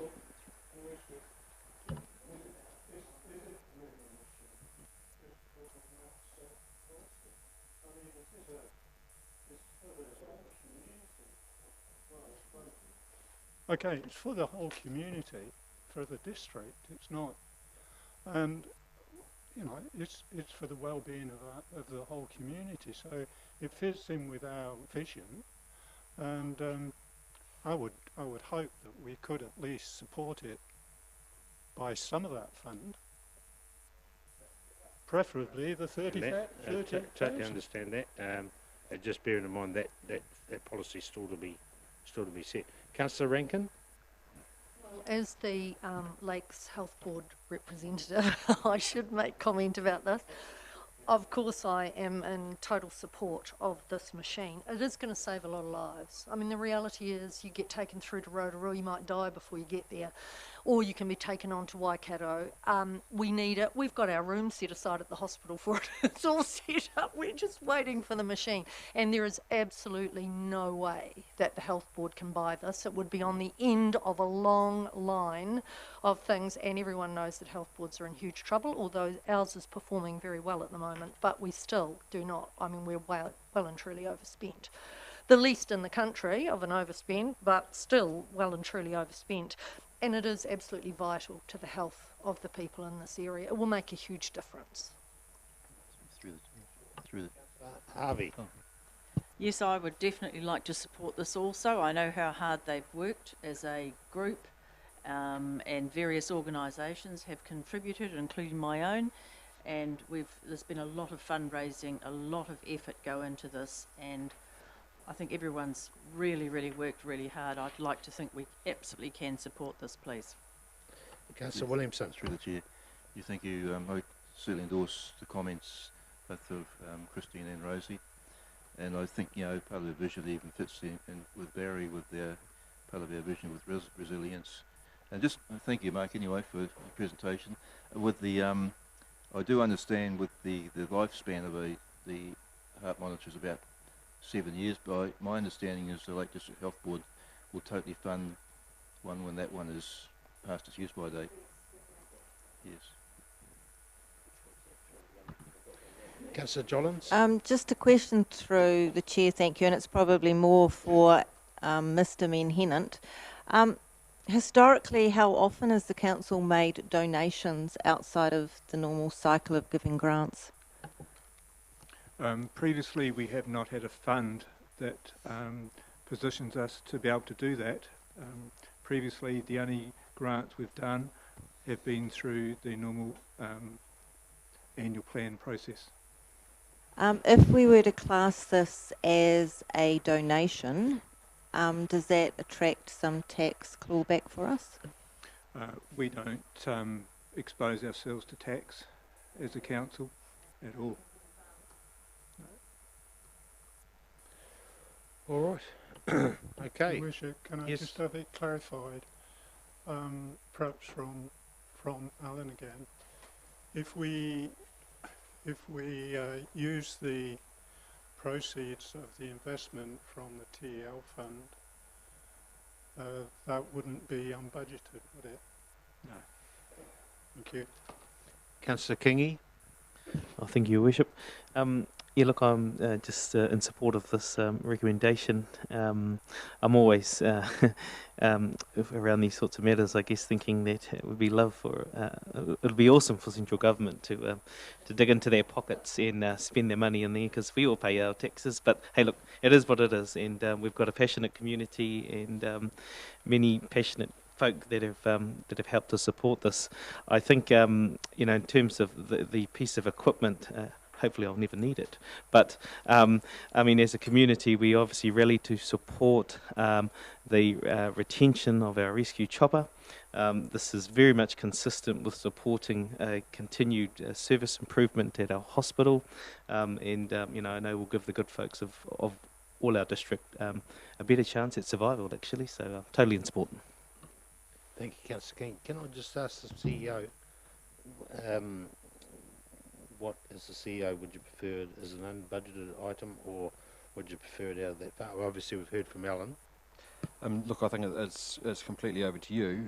That fund has been set aside for that purpose, and as Alan said, there's some funds sitting there for that. So it's over to you where it comes from, but it would make sense from my perspective for it to come from that fund, and that was set up, as I understand it, whilst the policy hasn't been determined on how it gets distributed, it was set up for community uses. That's clearly and exactly what this is. So you've made $30,000 worth of interest already. I would say that depending on how far you want to go, at worst it's $20,000 into the seed funding that you've put aside. Cool. Thank you. Mr. Menhanan. Yes, section 12.1 of the Treasury Management Policy says that the key objective in the management of the TL fund is to provide income to facilitate the funding of community-based projects set by council without diminishing the value of the fund. So technically speaking, it sits within the policy. Very good. Okay. So on that, Councillor Body. Mr. Van Hand, you've got exactly what I'm looking at. It has the word in here about the TL fund assets in perpetuity. Is that a set amount that remains the same, or does that include the interest earned? No, what we've done within the fund is we have said that the fund is to grow by the rate of inflation. Above the level of inflation, any surplus income can be used for other purposes. In the past, we've used part of it for rate subsidies, but we're talking about going forward using it to fund the TL Community Fund. Just unfortunate in the year ended June 19, because we had to contribute so much to the Waiora House scenario, the surplus up and above inflation was used for that purpose. But hopefully going forward we will be able to keep topping up the TL Community Fund. All right. Okay, thank you very much, Mr. Councillor Rankin. Can I therefore move that we donate $38,000 to the Taupo Health Fund to contribute as our contribution to that machine from the TL Fund? 38, which would get it up to the... Well, look, I mean, it's not the 50, but that's the money that's there, and that's really the kind of thing that it's intended for, and I think that's a fair enough contribution. Yep, cool. I'd like to second that, Your Worship. Okay, very good. Thank you. It's been moved. You've got that new figure in there, Raylene. Thank you very much. Yeah, Councillor Body.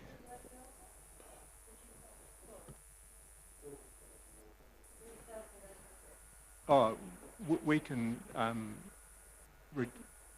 reduce the figure below $1 million. It's not an issue. That was just seed capital. It wasn't locked in. But this particular recommendation doesn't actually have a specific figure in it. And I think we need a specific figure to agree to going forward. Okay. So Councillor Rankin derived that 38,000 from being the interest. Oh, 30. Okay. So amended. 33,000. You're happy to move an amended resolution, yeah, of 30,000. Yeah. Seconded by Councillor. Anyone want to speak? I think I'm very disappointed with Councillor Hickling seconding it, because I wanted to second a resolution of Councillor Rankin, which I've never done in the past. I just like to make the point. I think we're coming to the right decision. We in this chamber we use the word we. We are the ratepayers, and I would not like to see funding like this come from the general rate. We have that community fund here. I think we need to use it, so I fully endorse the resolution. All right. Sorry, Randy, you've got that changed now. Okay. The amended resolution has been moved by Councillor Rankin, seconded by Councillor Hickling. All those in favour, please say aye. It's against? Carried. Thank you very much, Mark. And if you could relay that good news. Yeah.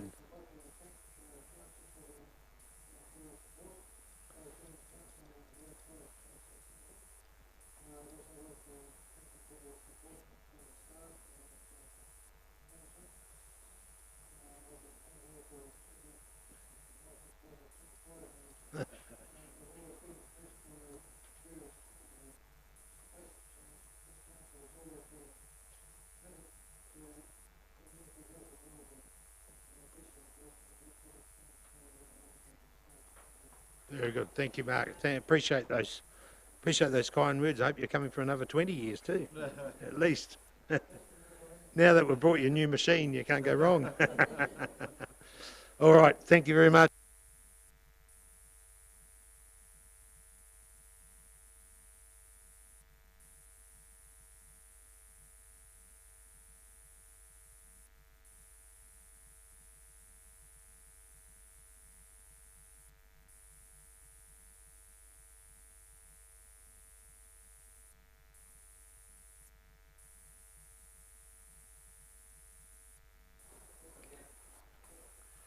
Rose Prisk was with us this afternoon. Nice to see you, Rose. Kia ora, Your Worship Mayor and Councillors. So there's nothing to add new to the report. It is as it is, and I hope that you've taken a look at it. Any questions? We did workshop this a couple of weeks ago, or maybe a month. So yeah. And we slightly amended it to what it is today. So that's good. Okay, I think there will be very much support because I can report we are all non-smokers here. That's even better. Well done, Maggie. Well done. Yeah.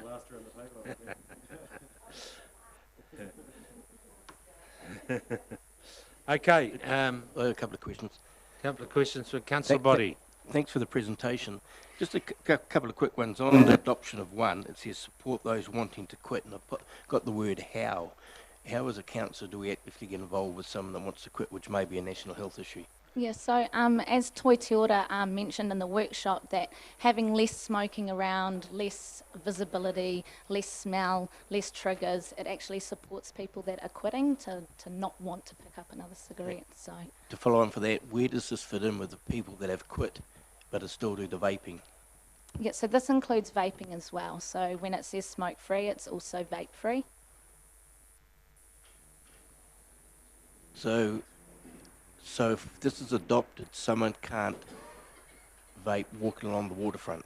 So it's the signage and education. It's not regulated. There's no one enforcing it. It's just education. Here's a sign up. There's no smoking, no vaping. It's to discourage people from doing it. Okay.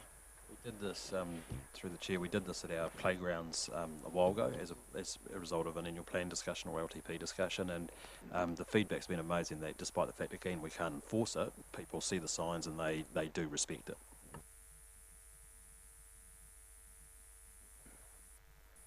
All right. Okay. Thank you, Rose, and thank you, Dylan. The recommendation there, Council adopts smoke-free Ahukauri district-wide action plan. Moved by Councillor Harvey, seconded by Councillor Stewart. All those in favour, please say aye. As against, carried. Item 5.6, 5.5, sorry. Taupo Lakefront Pathway and Reserve Enhancement Project, 91, page 91. We have Mr. Fraser Scott, Landscape Architect. Good afternoon, Fraser. Afternoon, Mayor. Afternoon, Councillors. I'll keep it brief. Thank you for It's a huge day. I don't know how you do it. Waiting so long. Yeah. I'll take the paper as read. It's very similar in all aspects to the last one that I did in June. We've covered everything is in there, the financials, the recommendations. The only change I do need to minute is that it says that we've already started talking with Te Whātua Māori Trust Board, but we haven't done that yet because we want to get our order of consultation right. and we're still working through with C75 and the other interest groups before we go to the board, so we've got all our information correct before we talk with them. So C75 being the landowners, will they, once that consultation's completed, then it'll go to Te Whare? Yes, correct. yeah. Thank you. And the only other change is the recommendation that the signing delegated authority goes to Gareth, because when the tenders are due back, it falls during the election cycle. Okay, cool. All right. Okay, thank you, Fraser. Any questions of Fraser? Just very quickly, when we did the amendment to the long-term plan, we brought in 10 years of expenditure forward. And that budget is still set. There's what we can reasonably achieve with what you're required to do. There's not going to be some prizes that we need another 100 grand or 200 grand over what's in that plan for this year.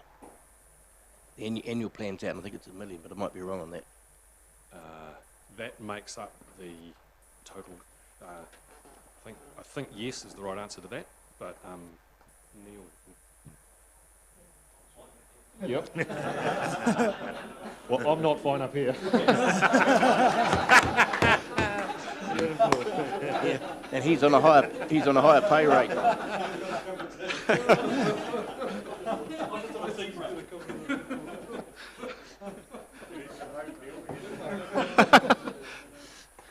He's fine, but he's not fine. All right, Neil. The question was from Council Body. 10 years. We've accumulated the 10 years together. Is that what I'm hearing? Yeah, we brought forward budgets for the project to obviously the current financial year. That's correct. Yeah. Yeah. Cool. The question was, as it hasn't really started, there's no unexpected financials that we're going to have to look at later. We get too many of these bigger budgets come through and suddenly you get another 10% or 12% or... It's fully scoped and we don't anticipate any changes to that scope. Fully scoped, and you're on webcam saying that. That's excellent. But to be fair, we haven't tendered it yet. We haven't tendered the project yet, have we? No, it's based on best estimates so far. That's right. We're only sitting on a couple hundred under. Who knows? Who knows? Who knows?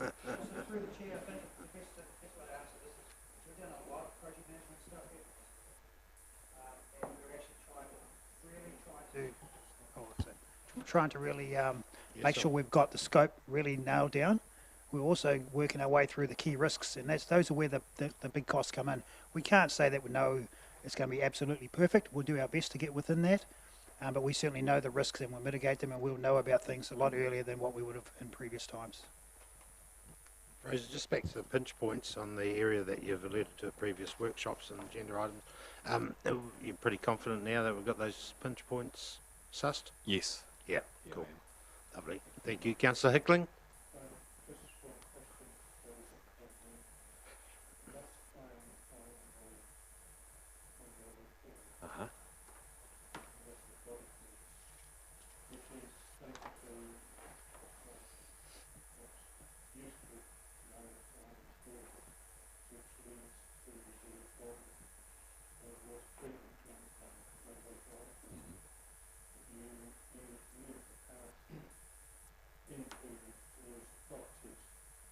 Yes. Yeah. That's right. Yes.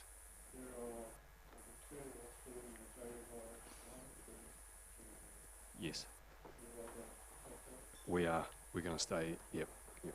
We are.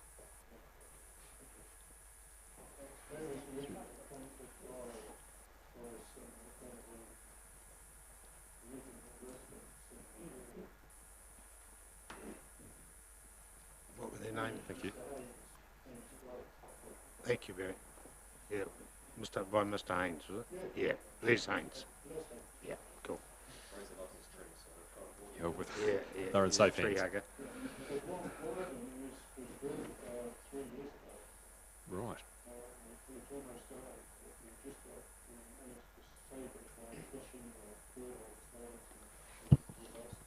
Right.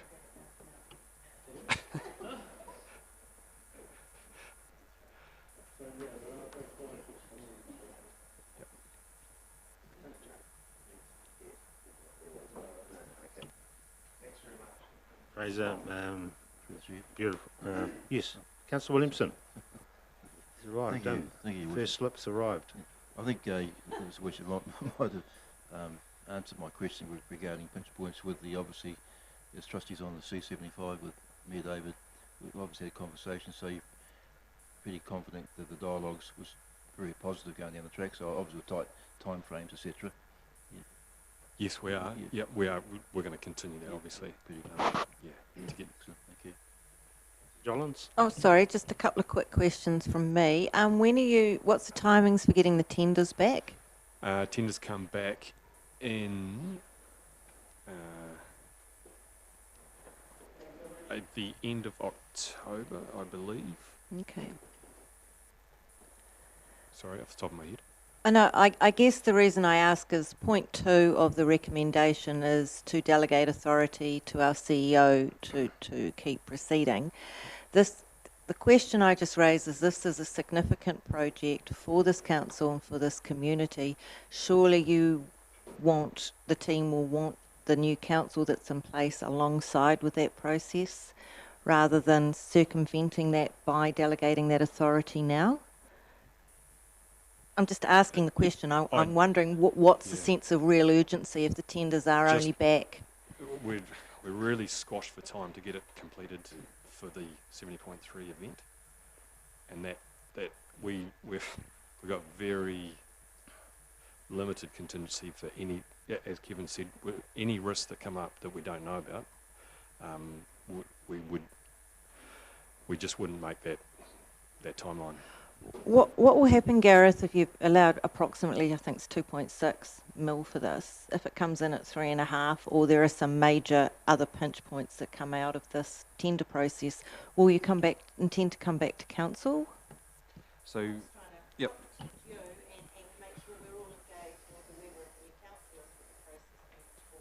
So as Fraser said, the timing is really pressurised because of that 70.3 World Champs. If that wasn't needing to be done by then, and the fact that it's such a compressed area from a space perspective and other events that happen all over summer, because we've still got another Ironman to go that we're going to work around and everything else.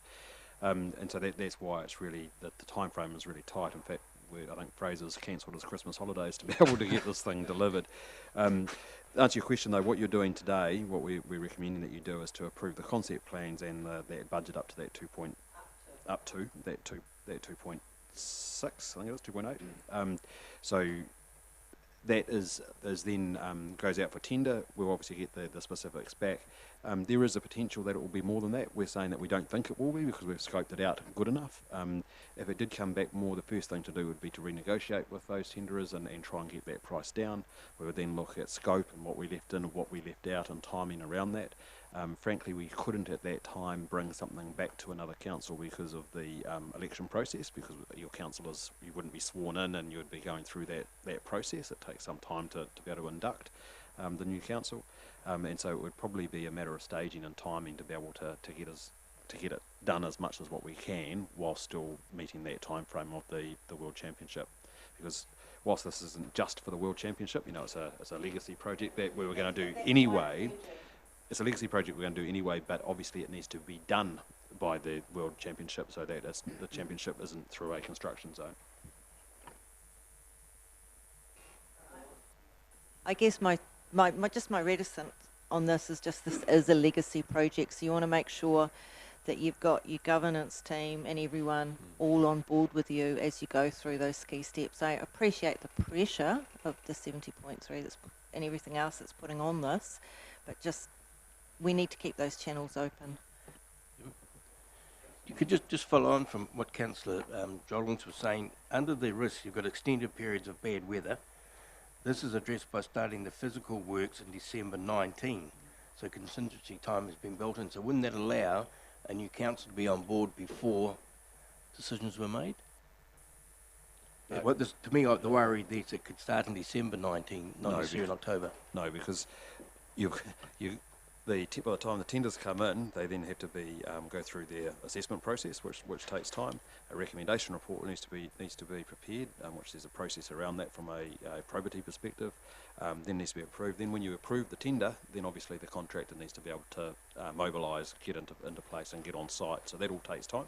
Which is, if we had to wait to come back to council, then that would push that back into the new year in terms of mobilisation, because the contractor wouldn't be able to do that until it was awarded, which then means that we would miss that deadline. So just to clarify, assessments will take a couple of weeks, and that's assuming that you don't find anything difficult. If you've got to work your way through, that can be extended by another couple of weeks, and then for mobilisation, even the best contractors will take at least a month to get on site. All right. Okay. Thank you, Fraser. There's a suggested recommendation up there. Do I have a mover, please? Moved by Councillor Stewart, seconded by Councillor Williamson. Or Mr. Chairman, on that resolution, there's a number of options before it, so that resolution represents option 1.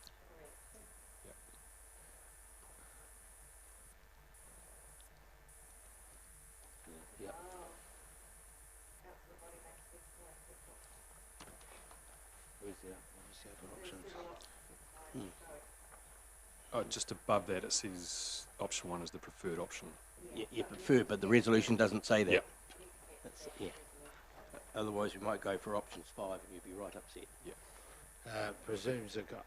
Approves the concept plans and scope of option 1. Correct. Yes. Yeah, so we just amend that. So amended resolution. Been moved by Councillor Stewart, seconded by Councillor Williamson. All those in favour, please say aye. Those against, carried. Thank you, Fraser. Thank you. Cool. Does anyone need a bit of a? Yeah, do you mind to take 2 minutes? 2 minute, just to, while you guys get settled in, we'll just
we'll make it better. There's some key drivers around that we see around self-service. So being able to get in, have a single sign-on, and you can see exactly what's going on. This is what the future looks like, and this is what we're aiming for.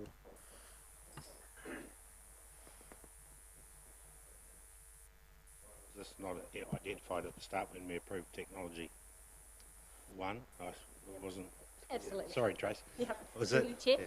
Absolutely. This was identified as the next phase of this project, and as we went through discovery with Project Quantum and understood it a bit more, it became really evident that it would add a lot of benefit and it would simplify our experience for our customers and our staff if we did it alongside, and then obviously the savings of repurposing that and using the existing staff time as well. It's really a timing issue. It was is, always it's a going to be timing done. issue. It was just that it was initially we thought we'd do it at some later date, and now we're saying, look, there's a whole lot of efficiencies and savings, and the outcome will be a whole lot better to bring that forward and do it alongside the rollout. So it's a timing thing in terms of when we do it rather than if we do it. PwC didn't identify that. Yes, they identified ECM as Yes. a Subsequent phrases, but they've not Yep. identified this straight away. Yes, so absolutely. They identified we have some challenges with our current way we do document management and that we needed to address those. This is one way of addressing it. Tracy, just to clarify for me, in the resolution it says 670k, but that's the total cost of the project after we take the increased cost of 375 over the next. How does the numbers work?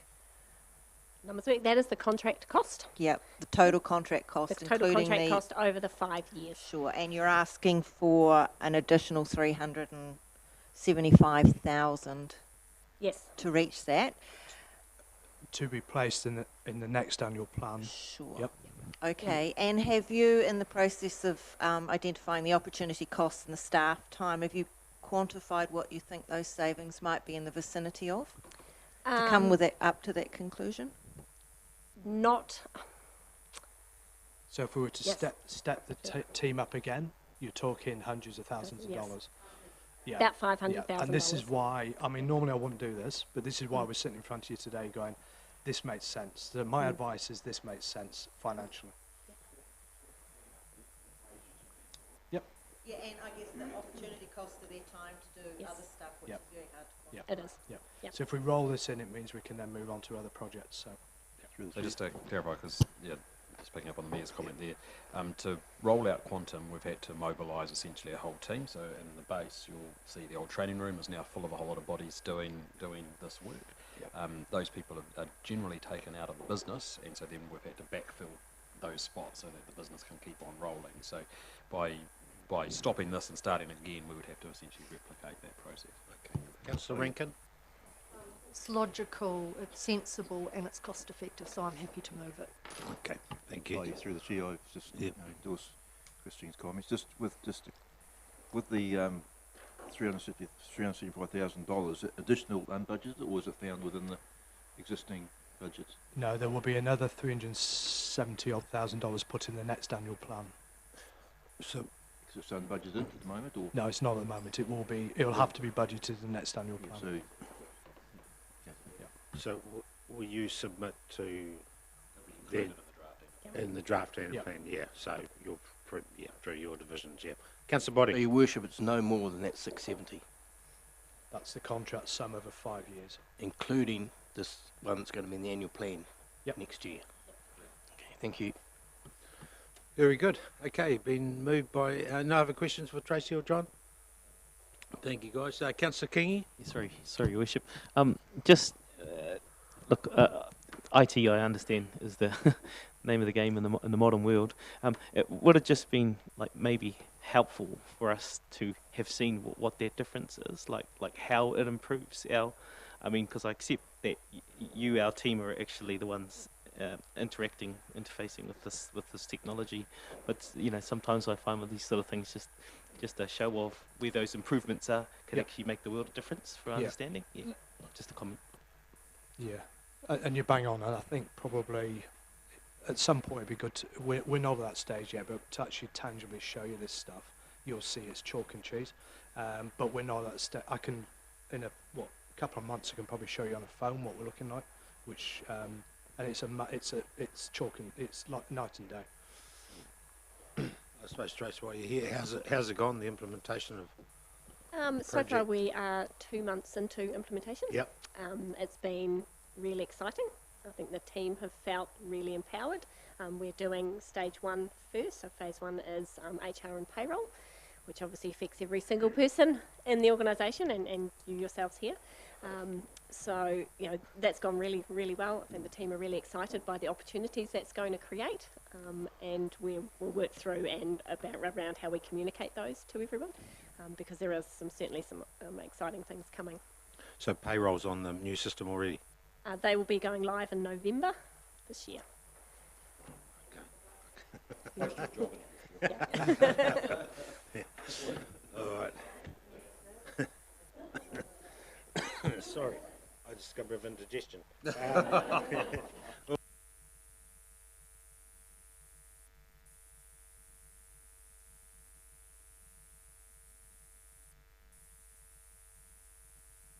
Thank you very much, guys. Righty ho, we have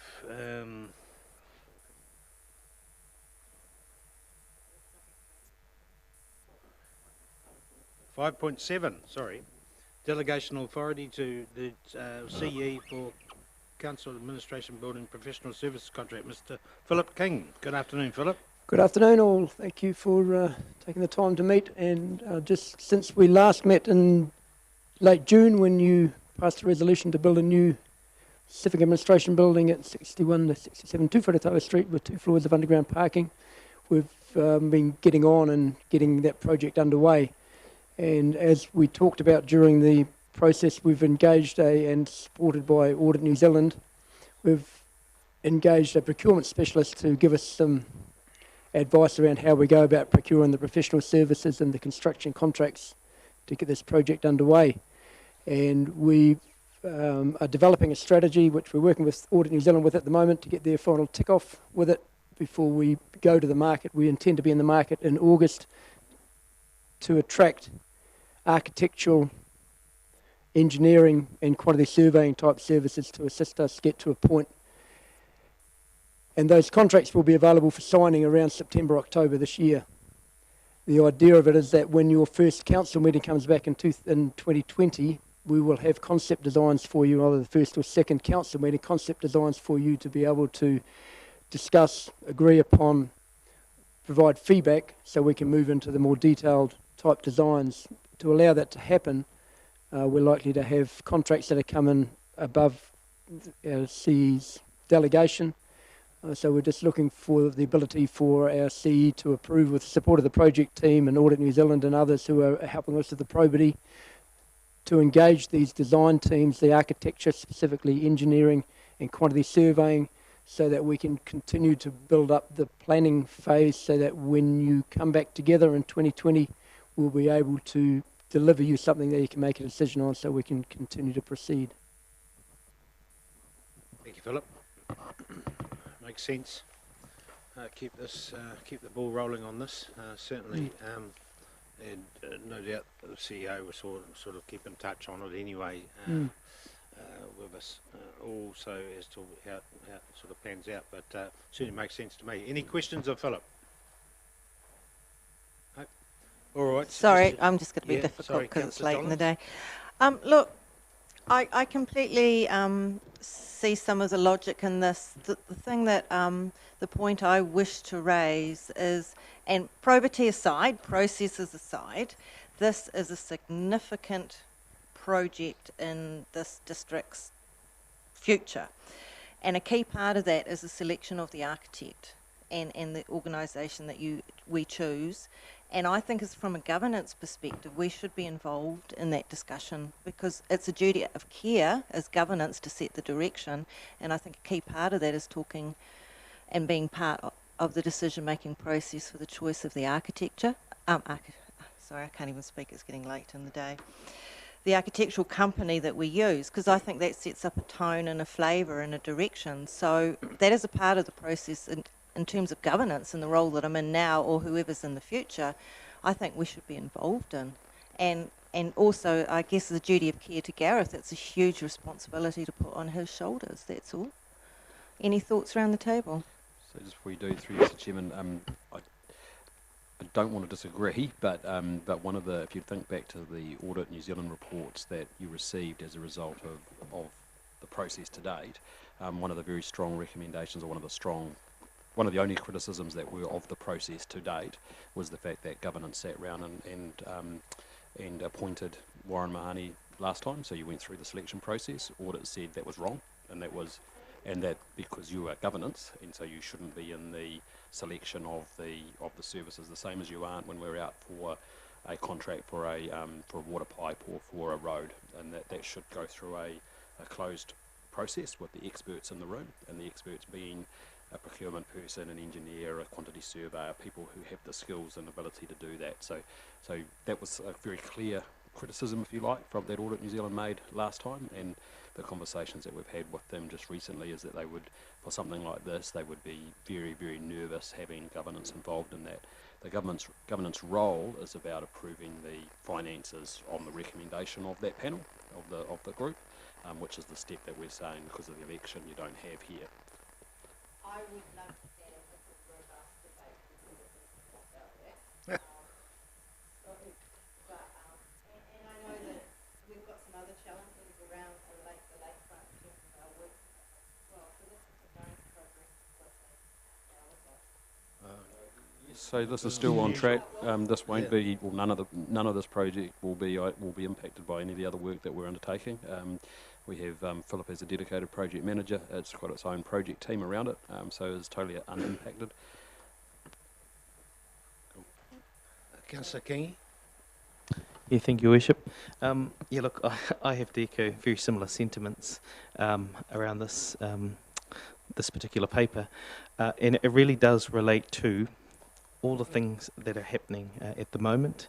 I appreciate that from an efficiency perspective, this may achieve that, but I'm concerned that we what has to give if other things are happening around us, and we may have to react. I mean, we've got what's happened here on the lakefront, and other things may be on the horizon. I mean, I'm just concerned that if we go to this level, and I was elected by my community to make decisions, so I accept that that is my responsibility, and I accept that I have to be sitting at the table when some of these things are happening. But I can't in good conscience support something that sees us continue in a fashion that I think exposes us to other things. I mean, we heard this morning in the update that there are things about the current spill that we just don't know. We don't know figures and facts and all that, and I need some comfort around that. That takes time. That takes time for our team to put together some more information that's going to outlay costs, and I need to know that before I can do anything. I appreciate we've got some time constraints, but yeah, look, I'm uncomfortable about this. Just that is my opinion. Through the chair. Councillor Williamson. Thank you. I totally respect Councillor Kingi's comments and Roseanne's view, but I personally disagree. Obviously, for two reasons. Obviously, on the first count, getting back to the delegating authority, we're entrusting our confidence in our management and our building project manager to deliver. And I think the second thing is, for goodness sake, historically it's been shown you keep delaying these sort of decisions, processes, it only gets more expensive as time goes on. And so I do support actually the recommendation. I do respect the views of other members. Thank you. Councillor Stewart. Yes, I support this recommendation, and I support the CEO, and I also have confidence that the auditors know what they're talking about when they're telling us how a process should be done. So I am in support of this. Councillor Harvey. It's understanding people's reservations. So can you give me more of an idea, Gareth, of the timeline? Like, how soon are we likely to choose people? We're going to be asking now, right? Yep. For So I'll let expressions of interest. I'll let Philip to go through it because he's gone through the, he's got the time frame in front of him. Just turn the light on. We're looking to get documents out in August, and they'll be in the market for 20 days or more. Then there'll be an evaluation period.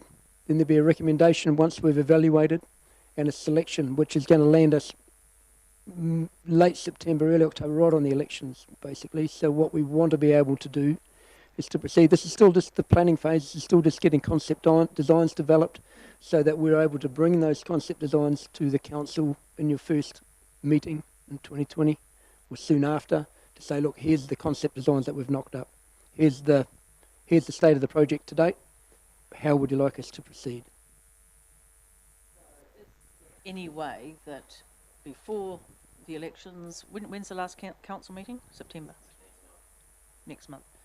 Is there any way we can have a workshop or where you're at to date? I don't know how this works. Is there any way we can have more information? So we won't know any more information until we go out for this process. That's exactly what this is going out to get those experts to come in and start to do those concept designs. We won't have it by then because that's that end of September, early October. So it's only post-election that you will have, because that's only appointing the architect. They then have to go away and start doing their work, etc., to get some concepts to you. The key will be that first meeting or two in the new triennium, which will be when the architects come and sit down with you. The first meeting, I imagine, will be to come and sit down and say, these are the sort of things that we're thinking about, give us your ideas. They'll still go away, put that into their, shake that around, and then bring you back something to approve or otherwise at that point. So this isn't about approving a design. This is simply about approving to the experts to do that design for you. Councillor Rankin? With the decision, I'm happy with the recommendation and I will move it. Okay, thank you very much, Councillor Rankin. Just, Councillor Boddy? Thank you, Mr. Chairman. I'm not quite sure where to start, but I made a few notes here and then I'm going to go back in a little bit of history. One of the things I've written down here, I was elected to make the decisions, not employees of council. Therefore, this decision must wait till after the election so that new council, and maybe none of us or all of us, can be responsible for its actions. But I want to do a little bit of historics. Back in March, I visited the Gisborne Council building, which was a new build, and I sent an email to all my fellow councillors and senior leadership, and I got one reply from Councillor Harvey, the only one that responded. I showed this issue in the long-term plan deliberations, and what I found quite interesting is that we're looking for a build of a certain size. We're looking to accommodate so many people. Here in Gisborne, we have a building of just on 3,000 square metres or slightly over. It had a total build cost of 12.8 million, which included while the officers of that council for 2 years were around town in other buildings. So I find it rather concerning that we're looking at a build that's going to cost X number of million, well over that. But then I found it interesting, during the consultation and submission process, I was a little bit upset that some of the press releases from the council weren't, from my point of view, entirely accurate, because what was happening was we were getting the figures coming out that there were 645 submissions. And what concerned me at that time was, out of that figure, they forgot to add 197 submissions from Turangi. And when I broke the submissions down, what I found interesting was the fact that there was 115 for a lease, 245 from Lake Terrace, 155 for the car park, 66 for underground, and 64 for the domain. In Turangi, there was 62 lease, 18 for 72, car park 11, the domain 5. 110 said nothing.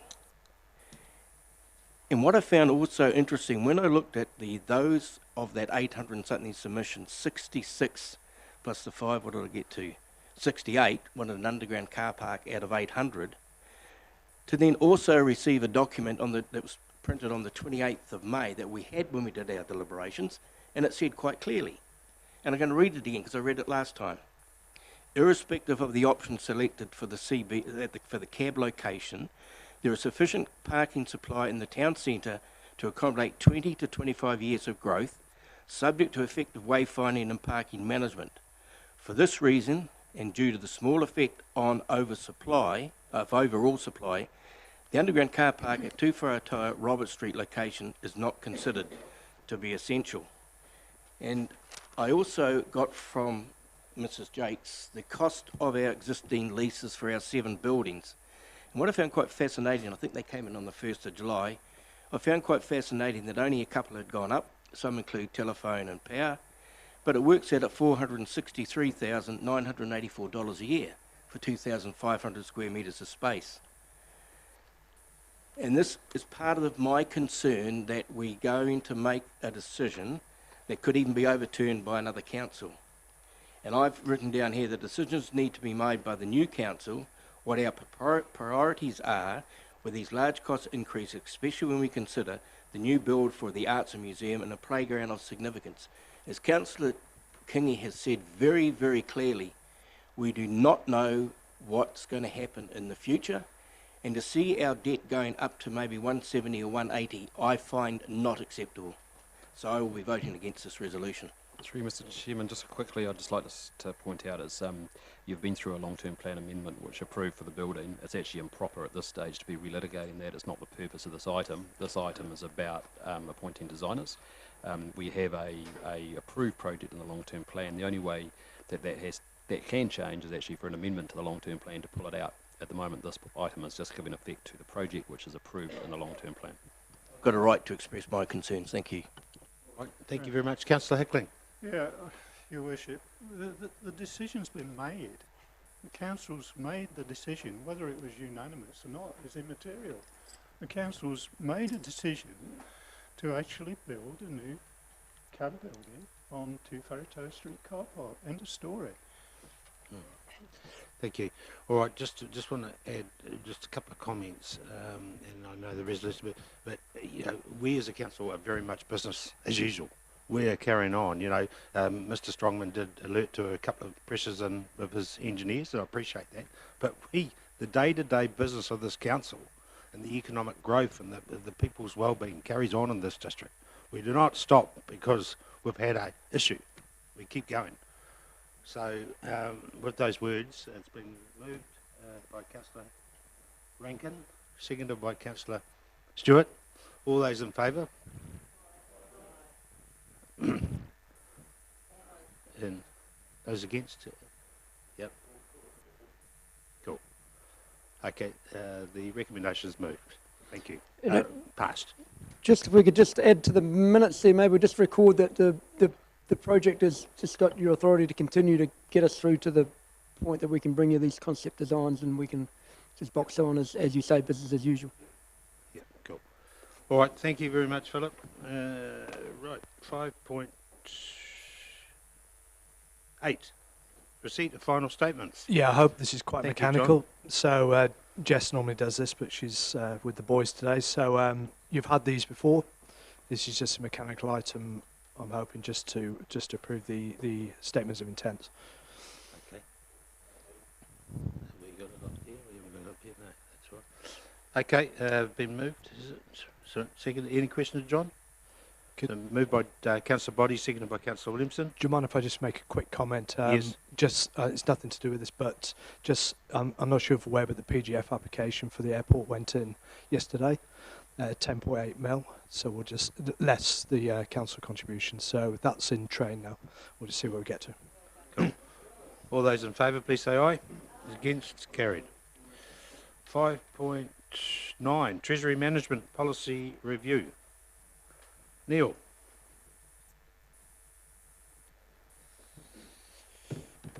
Right, good afternoon again, councillors. Probably just take this item as read, although I might actually just point out a couple of key things in it. So fundamentally it's an annual review of the policy. So there are a couple of changes in there. Probably the best thing to do is to go to the first attachment there, which is the memo, if you like, from PwC. So that's just outlining the key changes to the policy. So borrowing limits. So there's a couple of things there, just around the definitions of liquid assets, and also around the liquidity ratio. So just getting, but basically just aligning the policy a bit more to best practice, really. Probably the one that I want to point out there is around the CCOs. So there's been a change to which last year I think it was, the LGFA documentation to allow the LGFA to lend to CCOs and CCTOs. Previously that was excluded. One of the key reasons is actually to try and bring on Dunedin City Council, which currently runs their treasury operations through a CCO. So currently they're unable to participate in the LGFA. So just kind of tweaking the wording there allows for the opportunity for Dunedin to come on, but also should there be changes in the local government sector, as has been talked about around the Three Waters potentially going to CCOs, this mechanism would allow the LGFA to lend should those entities be set up. So it's kind of future-proofing the LGFA around that, and that flows through to council's treasury policies as well.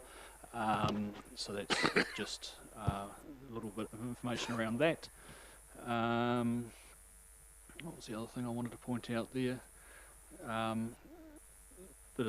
Around the pre-funding, just how we just exclude the netting of the pre-funding from ratios, because it's kind of meaningless to distort the ratios.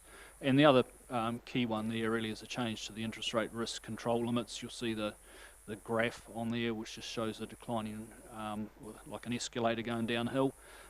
So that's just the recommended change to the interest rate control limits, which just kind of aligns with more how treasury policies are being written now. But yeah, so those are the key kind of changes I just wanted to point out, and happy to take any questions. Just one question. Councillor Jolland? Just one question for me, Mr. Ward.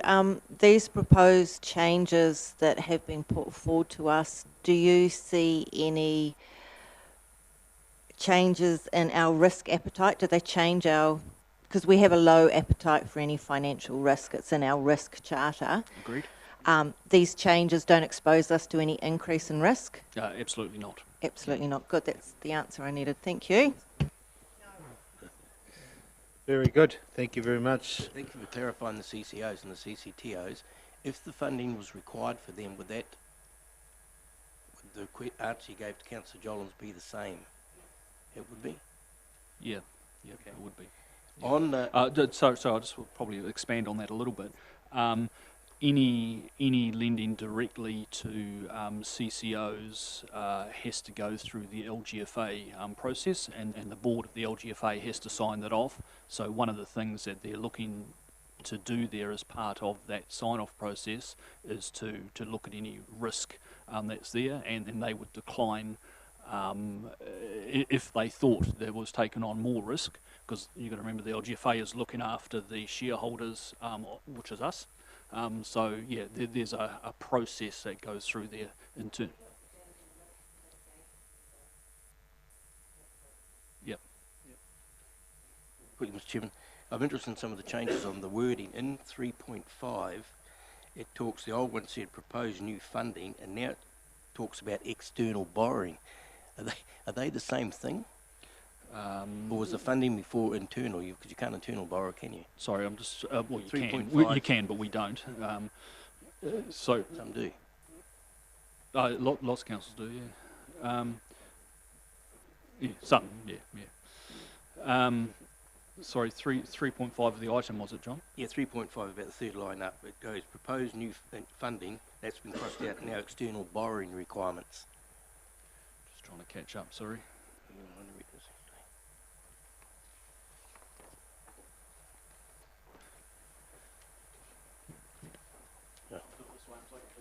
That's right. There's another one while you're here anyway. That one there, they've changed it to external borrowing.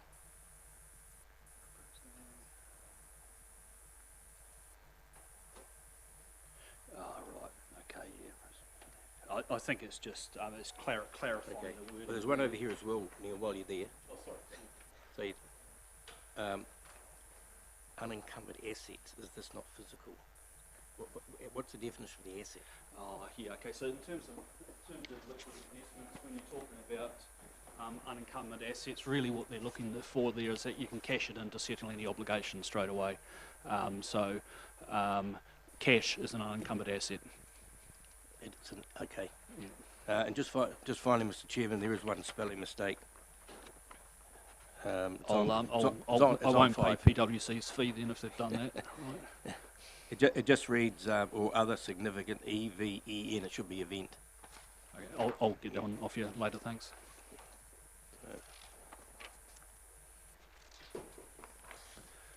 That's it, thanks, Mr. Chairman. Excellent. The suggested recommendation there. We have a mover. Thank you very much, Councillor Jolland, seconded by Councillor Williamson. All those in favour, please say aye. Those against, carried. Right. Council engagements. Thank you very much, Neil. 5.10. August 2019. I haven't got them on my... All moved? No adjustments or anything? Nope. Easy peasy. All right, move Councillor Johns. Yep, great. Seconded by Councillor Hickling. All those in favour, please say aye. Those against, carried. Members' reports. 5.11. Councillor Rankin. As per our pre-meeting discussion about the lights and the comments from people about noticing that the bridge is in a bad state. Yes. And wanting it painted and thinking we're responsible for that, can we write to whoever owns it and ask for it to be zhuzhed up a bit? Because it does, when you stopped on it, it actually does look awful. And I'd never noticed it before until someone mentioned it, and it's not looking good. I don't know if... well, we're not going to get a new one for a long time, here. so a paint Probably in the Kevin, interim would Kevin be might, very nice. Kevin might be able to answer that. Are we able to pen a letter?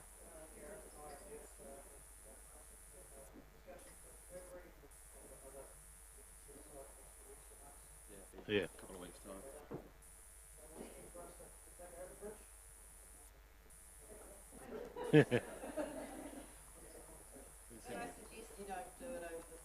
Yeah. Yeah. Even if it was plastered or something, it just needs, it's 42, 44? Yeah. Plastered and painted or something. Yeah. Google bridge upgrades, might be a new, something like that. Anyway, all right, thank you, Councillor Rankin. Cool. Any other thing? Comments? I suppose, yeah, Councillor Williamson? Yeah, just the meeting that Councillor Truman and Councillor King and I attended with you and Gareth and some other senior staff, the Terrace, being on the joint management committee with them. And as I say, the major topic of conversation was the actual event down the lakefront there and other wastewater spills. Cool. Yep, I might just add to had the Prime Minister make a fleeting visit on Thursday morning, where I accompanied her to Medaka and Turapaki, and so had a little bit of time in the car with her where I traversed the general state of the play and what have you. Bully Point was one that she took away as a work on. She wrote it down and all that sort of thing.